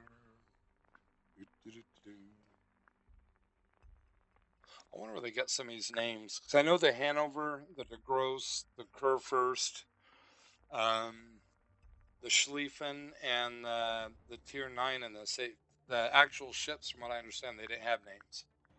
So that's 100% wargaming as far as I know. That came up with the names. Unless it was rumored that they were going to have those as nicknames. But oh yeah, that looks much better. Duke, are you there, Duke? I gotta wait for 10 seconds. He's still getting out of the shower, getting dressed. Come on, Duke. 5 seconds. You gotta get on the command up on the command bridge.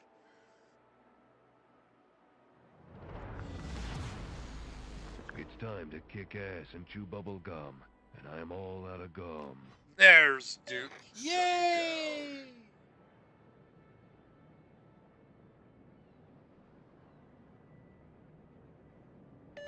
I'm an equal opportunity ass kicker. Actually, you know what? I'm thinking I might go. I'm gonna actually head towards B and C for 2 reasons. One, well, no. Let's see, 2, 3. I should go this way now that I think about it. I was gonna say because I would have a certain level of coverage, and I could utilize my secondaries, but they already have 3 battleships over there. I should stay over here and try to support the 2 Schlieffens. It's kind of a scary combination because the guns are good. They don't have squat for armor, but they're like this sucker. They have really, really good secondaries in terms of range.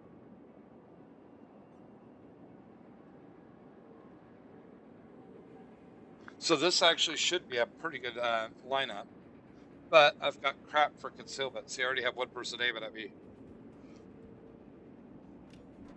It's whatever's at B's got me spotted. Wow. Yeah, Missouri's just barely got the range advantage. So what I'm doing is I'm bleeding speed, and I'm doing as good of a pivot in this thing as I can. This thing turns like crap. It's not exactly easy. Ideal target. I doubt those will hit, but if they do hit, he's gonna feel me. Now he's bleeding his speed. Oh yeah. One. I temporarily knocked out a gun on him.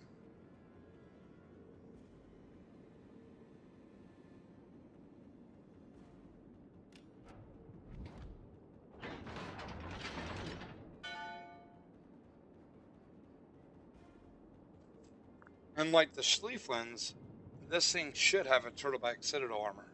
So the AP, unless it's like the other Schlieffen or one of the battleships, this thing shouldn't be too scary. I mean, scared of them. But also, see, that's what I'm talking about. We have 3 ships hiding behind an island. Say hello to my little friend. The boogeyman is real. It's like you are aware of the fact that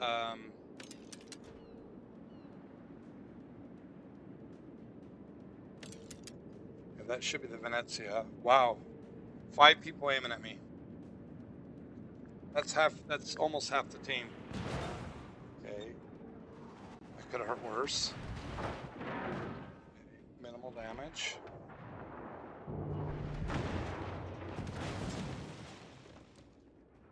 That's why I was banking away.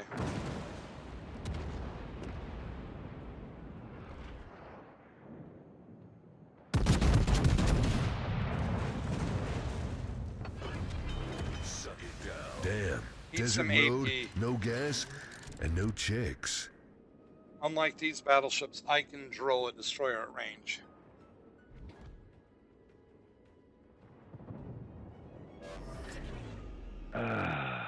Much better. That's how we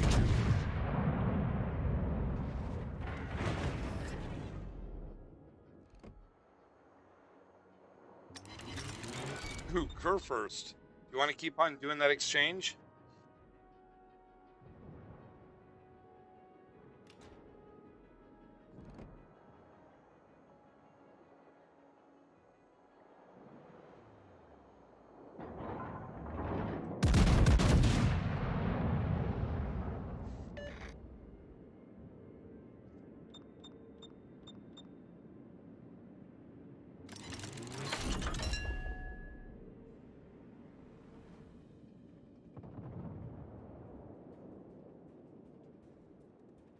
I'm not gonna fight you. I'm gonna kick your ass.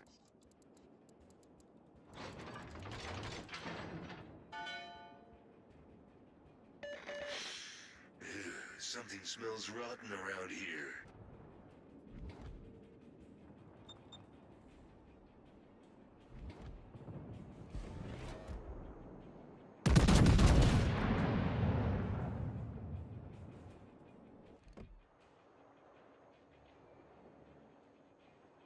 Wow.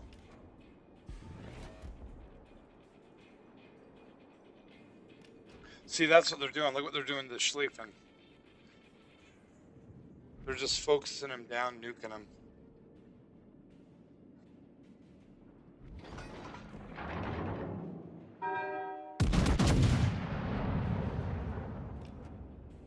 Now it's my turn to get focused. The enemy team has taken the lead.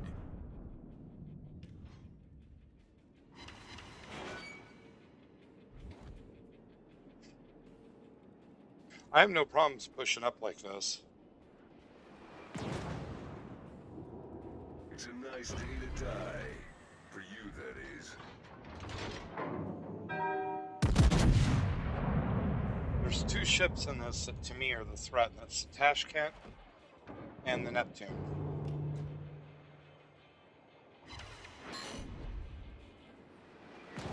Well, and the Venezia because of his sap runs, he could be a major burden.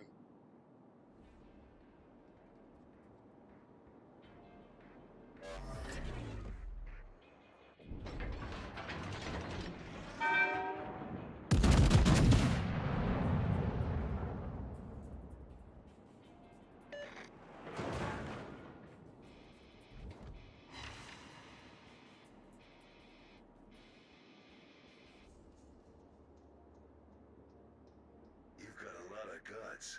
Let's see what they look like.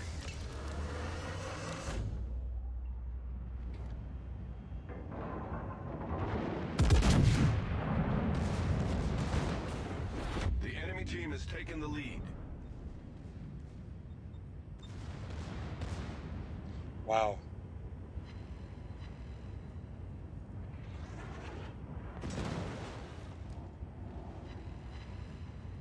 Damn. Desert road, no gas, and no chicks.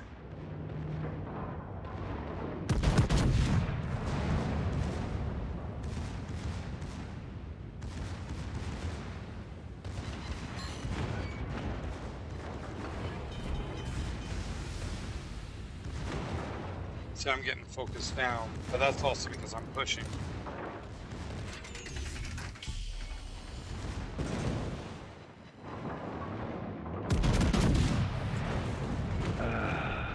Much better.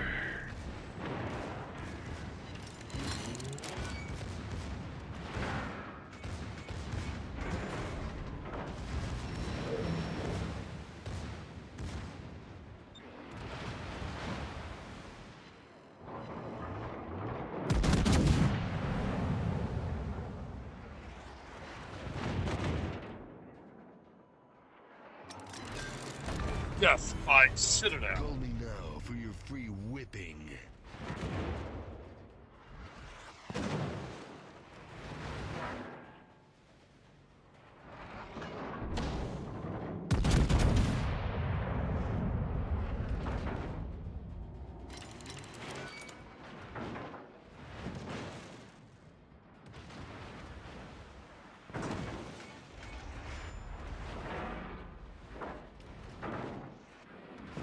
So I'm staying bow on to him because it's the strongest part of my ship. This guy's about the worst threat that I have at the moment.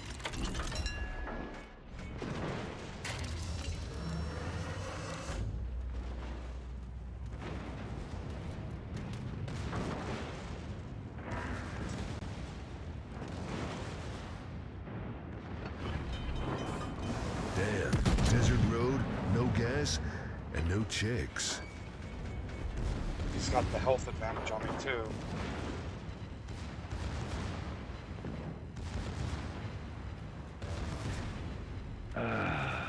Much better. Now, this is a force to be The reckoned enemy with. team has taken the lead.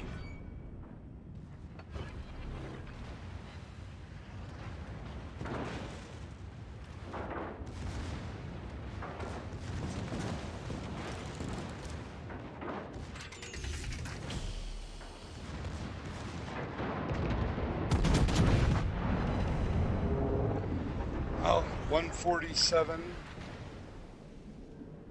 I think climbing too. But this match was already decided based on the other side.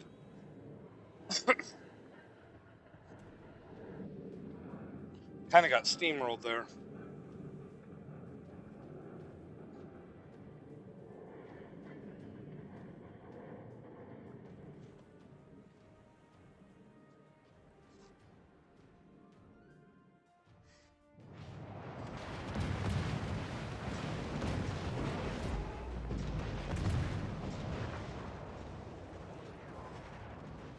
Where Holland paid a price there.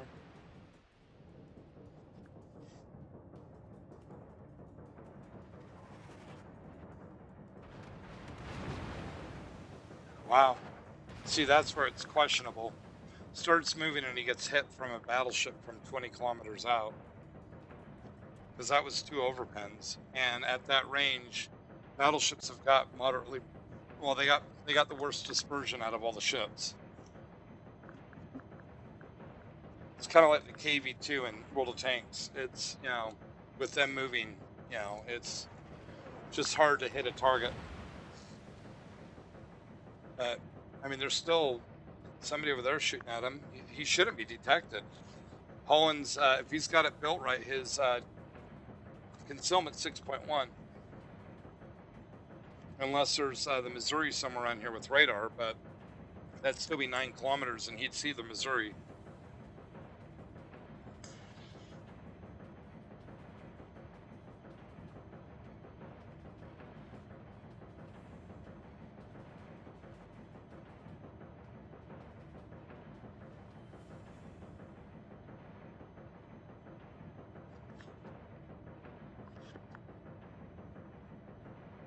So he should still be concealed. The Schlieffen's Hydro, I think, either 5.5 or 6. Unless they nerfed it, but it should be either 5.5 or 6. And the Holland's concealment 6.1. Assuming again that he's got a proper build on it.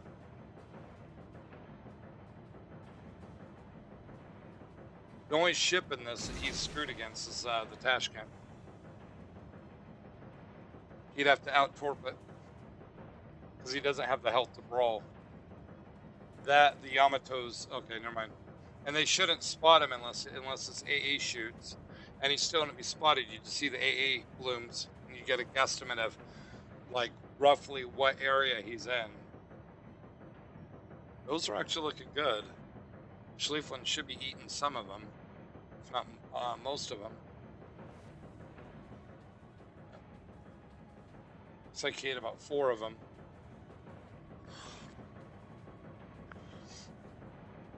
No, this will be a loss.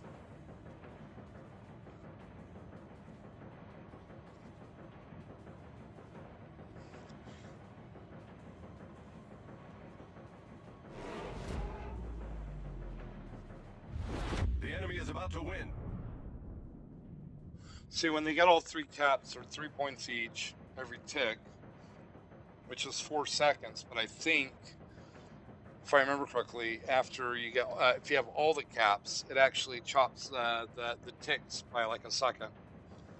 I could be wrong on that, but I remember something like that.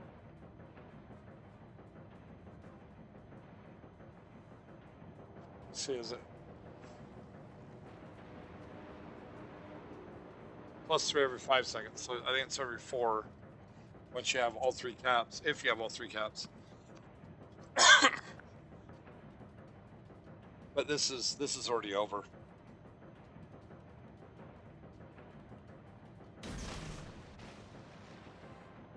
The best he's doing right now is just trying to pad his stats.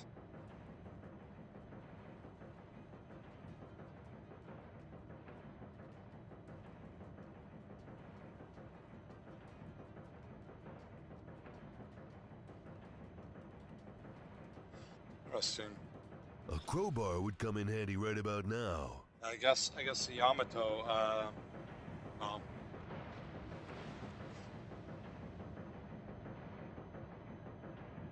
part of the problem with these the mods that they're using is you can see the torps before you see the torps. Because the Yamato does not have hydro, does not have radar, and his spotter plate's not up, so there's no way he should have been able to see those torps, and those torps go over 90 knots.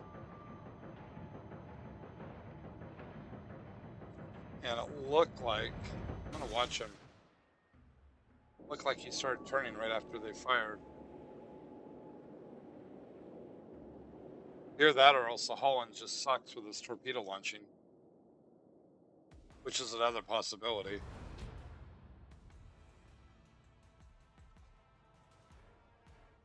But with all that rambling done, I got to get back to work.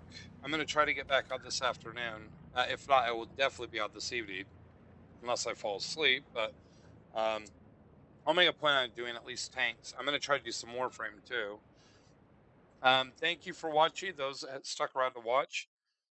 And thank you for those that stuck around and put up with my rants and my philosophical ramblings. And hopefully I will catch you guys on the next stream. I'm also going to be looking at this week. I'm going to be doing updates on the chats. Be sure on the streams. Be sure to give me recommendations for new stream names for both Mika and I. And I'm going to be working on graphics for it once we actually have that figured out. And how to set up community and a couple other goodies. And I will catch you guys later. Bye bye, lovely. Bye bye, everybody.